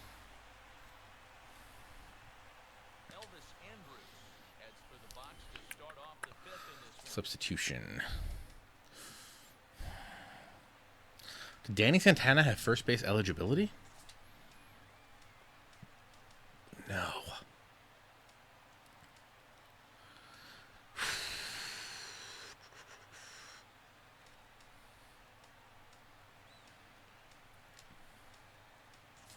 We're going to stick Danny Santana at first base.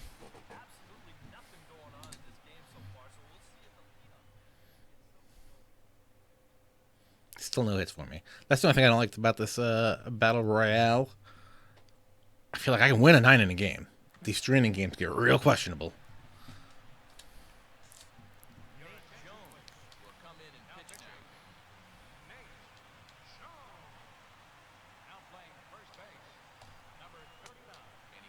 It's a nasty slider. It's a nasty slider right there.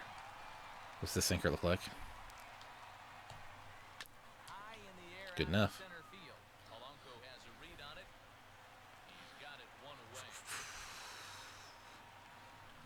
Braun? I guess technically Braun could play first base.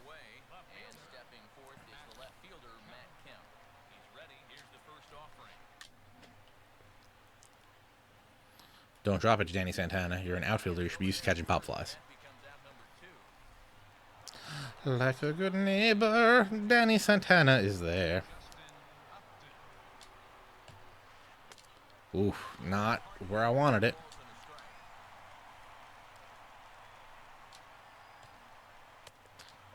Got a little lucky. Okay, there we go. Alright, this guy's just chasing. Pretty cool. I'm now talking to you on my phone, watching you on my TV. I love it.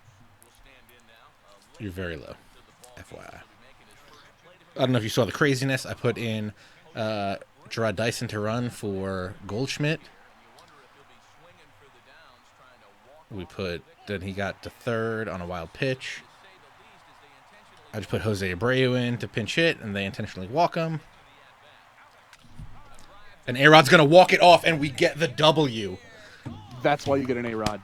That is why you get an A-Rod. Shout out to A-Rod, who we skipped over him the first time. Second time, we don't make that same mistake twice. Boom. Yoke City. We're never using this field again. Just too hard to hit on it. Yeah, especially at that 4 o'clock hour. Did that guy go Heston the whole game? That was a terrible idea if he did. Oh, it's funny. A-Rod only gets one at bat because they walked him the first time. Yeah, Chris Heston, he went the distance with Chris Heston. Probably a terrible idea. I come up short of reaching level Well, nobody 25. has the strategic advantage that we have by inviting Paul Sporer onto the show. True dat. 1240. Let's knock out one more. I agree. One more. High A level baseball. Do I want to try Crosley Field again? I don't. You know where we're going? Capital City. I hate that field so much, especially after I played doing it. Love it with a passion. Opponent found. Let's go. Get rocked, son. Quick counts off, guess pitch off. That's the way to play. Okay. Yeah, so that was interesting doing the whole pitcher batting sixth. I mean, it definitely adds a I didn't different hate it. strategic, but the issue is that it can backfire. Like as you said, you can end up batting sixth and have him come up in a key spot. Right. All right, let's do this. Howie, this guy's got Kendrick, Tulo, McGriff, Puig, Sano, Dominic Brown, Matt Kemp, and Lucroy. Juan Nicasio on the mound. I got the Dutch oven on the mound. Derek Holland. Hopefully we get some hits. We're the away team in this one also. So a lot of people not making a logo for the team, making my videos look bad. Oh, we're at Fenway. This guy already lost. That 100% annoys me. Is not having a logo for the team. I don't know what it is. It just bugs me. Yeah. It 100% annoys me when people play at Fenway and they think they're going to win because I left the... Can you, after this game, remind me to turn off Buckshot? Hey, PJ. After this game, Oh, not right sorry. now. Because telling me now doesn't do anything for me because this setting doesn't stay. Here's the funny thing. A lot of people pick Fenway because they think they're going to hit home runs. A lot of people then don't play Fenway the way it's supposed to be played. Oh, you mean instead of, pitching away from right-handed hitters, putting them right inside with off-speed stuff, hoping to get ground balls, and then it goes gone? Yep. And then they don't try to pull the ball with their right-handed hitters.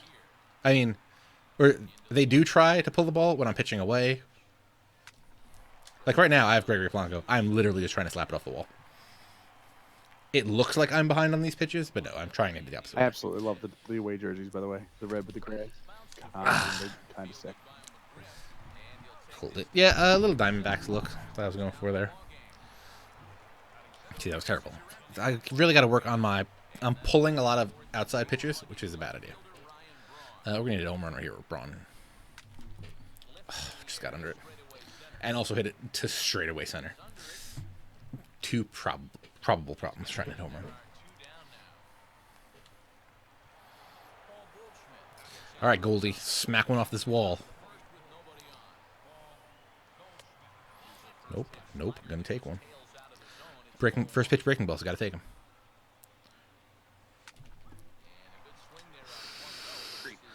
Keep creeping towards the pole. The problem I had was when I started playing with like Machado and Ripken and all, where I was like, oh, okay, I'm just gonna swing and he's gonna hit an automatic home run every time. And I was grounding balls, like you said. I was swinging at terrible off-speed pitches early. It sucked. So that's the other thing is when you get a good player, is realize you still gotta play baseball. Mm-hmm. Yeah, you gotta know their power. Like this Howie Kendrick, I'm not gonna throw him anything inside.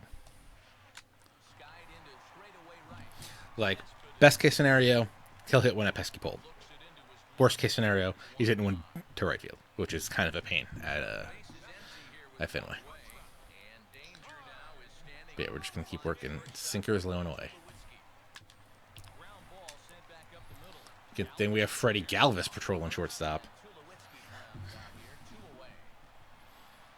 See, he rolled over that one. Lefty. Lead him off with a deuce.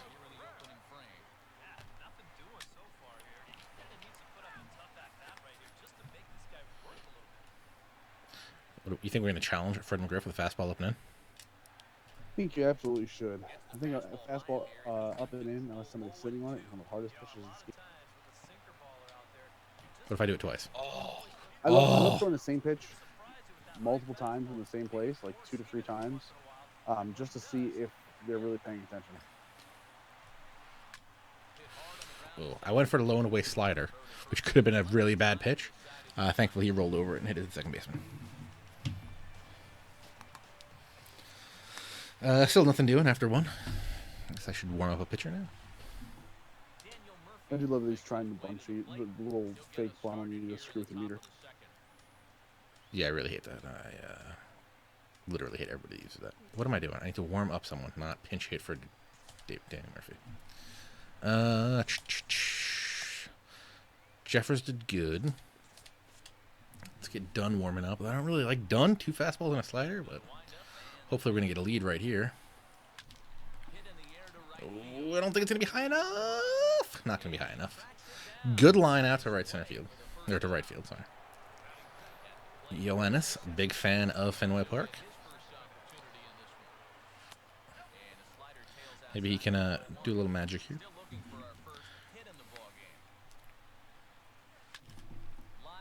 Oh, ripped it right down the third base line, but just foul. 105 mile per hour hit speed. Love it. Waited back a little bit more on that one and hit it right to third baseman.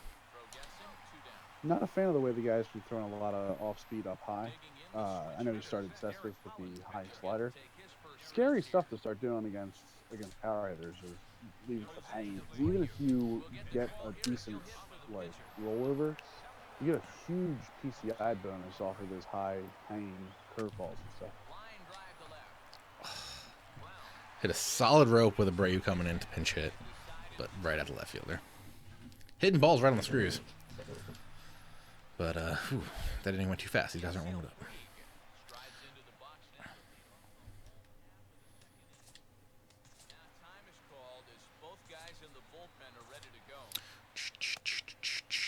Brooks Brown. Brooks Spicy Brown. Oh, looks like he's got a crazy windup. Ooh, good slider to low and away. He hits it right back up the middle. Ooh, he was creeping off first base. Almost had a play there. Miguel Sano. He's got speed. Doesn't have the steal. Let's try to force us. Try to force a deep here right here.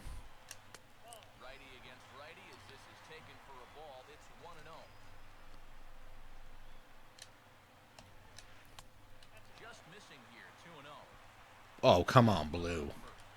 Gotta give me something.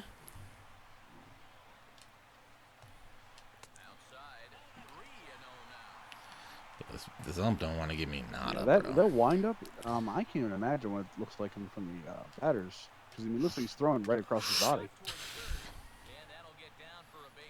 That was almost real bad.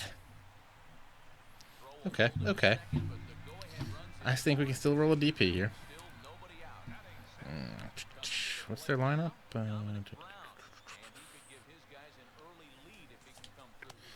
So what we're gonna do here?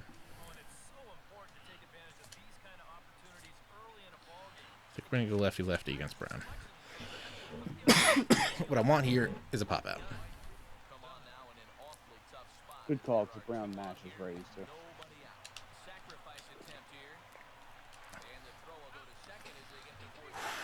All right, he bunted. Bunchies down the third base line. A-Rod quick enough to throw him out at second.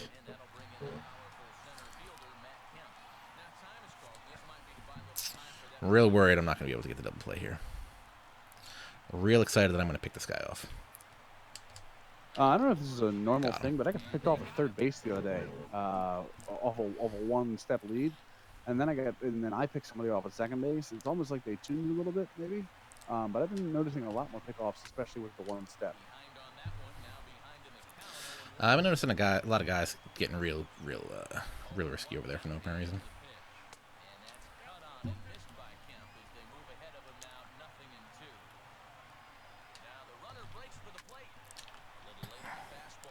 This guy's trying to steal home. I'm gonna try to go a little bit too far outside, see if he'll chase. Nope. Just seeing what's up. Just seeing what's up. Try to bust him a little bit too far inside and see what happens. No, he's a little too high.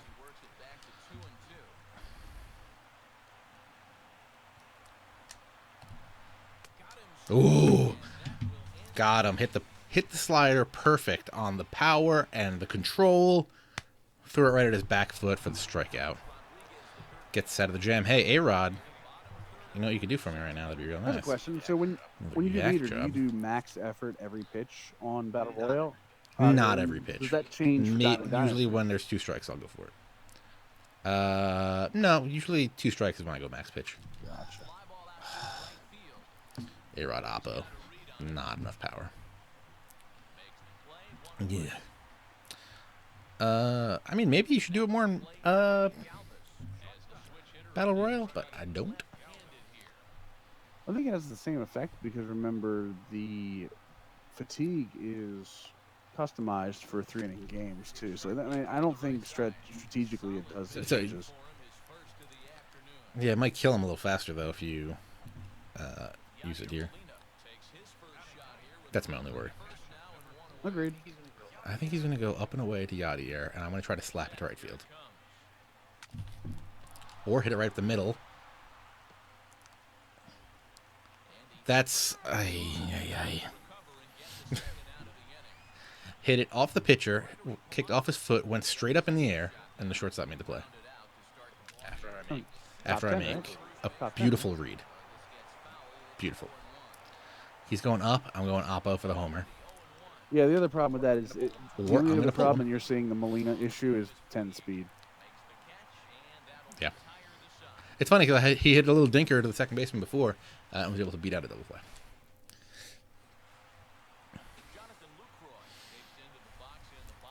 I need a righty on the mound.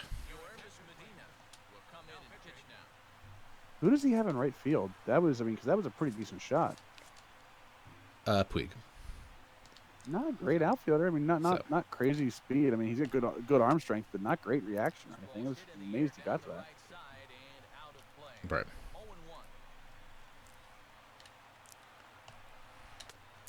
Usually on the effort, I like to go to where it changes color, where it goes from yellow to red. Not always max red, though. Yellow to red. Rostama? Middle of the range. I like that a lot, actually. Yeah. I just got pesky pulled. Catfish in the chat, throwing the heater. And that's going to be the You game. can throw it. Excellent. That's the one thing I don't like about the short games. After he fouled that first one off down the line, I knew this was going to happen. Just handing out W's over here. Should have busted him in with the heater. Dumb. Rosterman, haven't really used analog pitching. I liked analog pitching in the 2K series. Never really got into it here. Yeah, I just recently moved over to analog Rostamon. The one big change that I see with it is you have to make sure that you don't accidentally go straight up because it will be a dead center pitch. Yeah. That's going to do it for tonight, guys. That's a frustrating loss right there.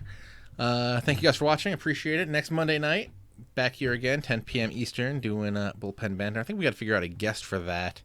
If we don't have a guest, I think we'll do our budget guys I'm next good week. with the budget guys. Budget guys, some strategy stuff, maybe go over. Possibly not go till 12:30 again, like we keep doing. Yeah, we should definitely keep it shorter. But this time we came closer to 2 hours this time without the draft. Well, and after even the draft. so, I mean, without the when you gameplay. got a guy like Paul Sporer, you get a chance to pick somebody baseball encyclopedia's brain like that. You have to. Yep. But yeah, guys, thanks a lot for watching. Appreciate it. If you don't mind, hit that follow button down there. This is also going to go up on YouTube, and I'm going to break it up into little bits over there, youtube.com/ThatSportsGamer, if you missed some of the stuff from earlier tonight. Other than that, I'll see you guys later. Don't forget to follow me on Twitter @ThatSportsGamer. Follow Chris @MillenniumOS. Also, check out twitch.tv/OperationSports for his Rockies franchise. Every Sunday, noon. Anything else, Chris? Thanks, guys. All right, thank you, sir. Take it easy, folks.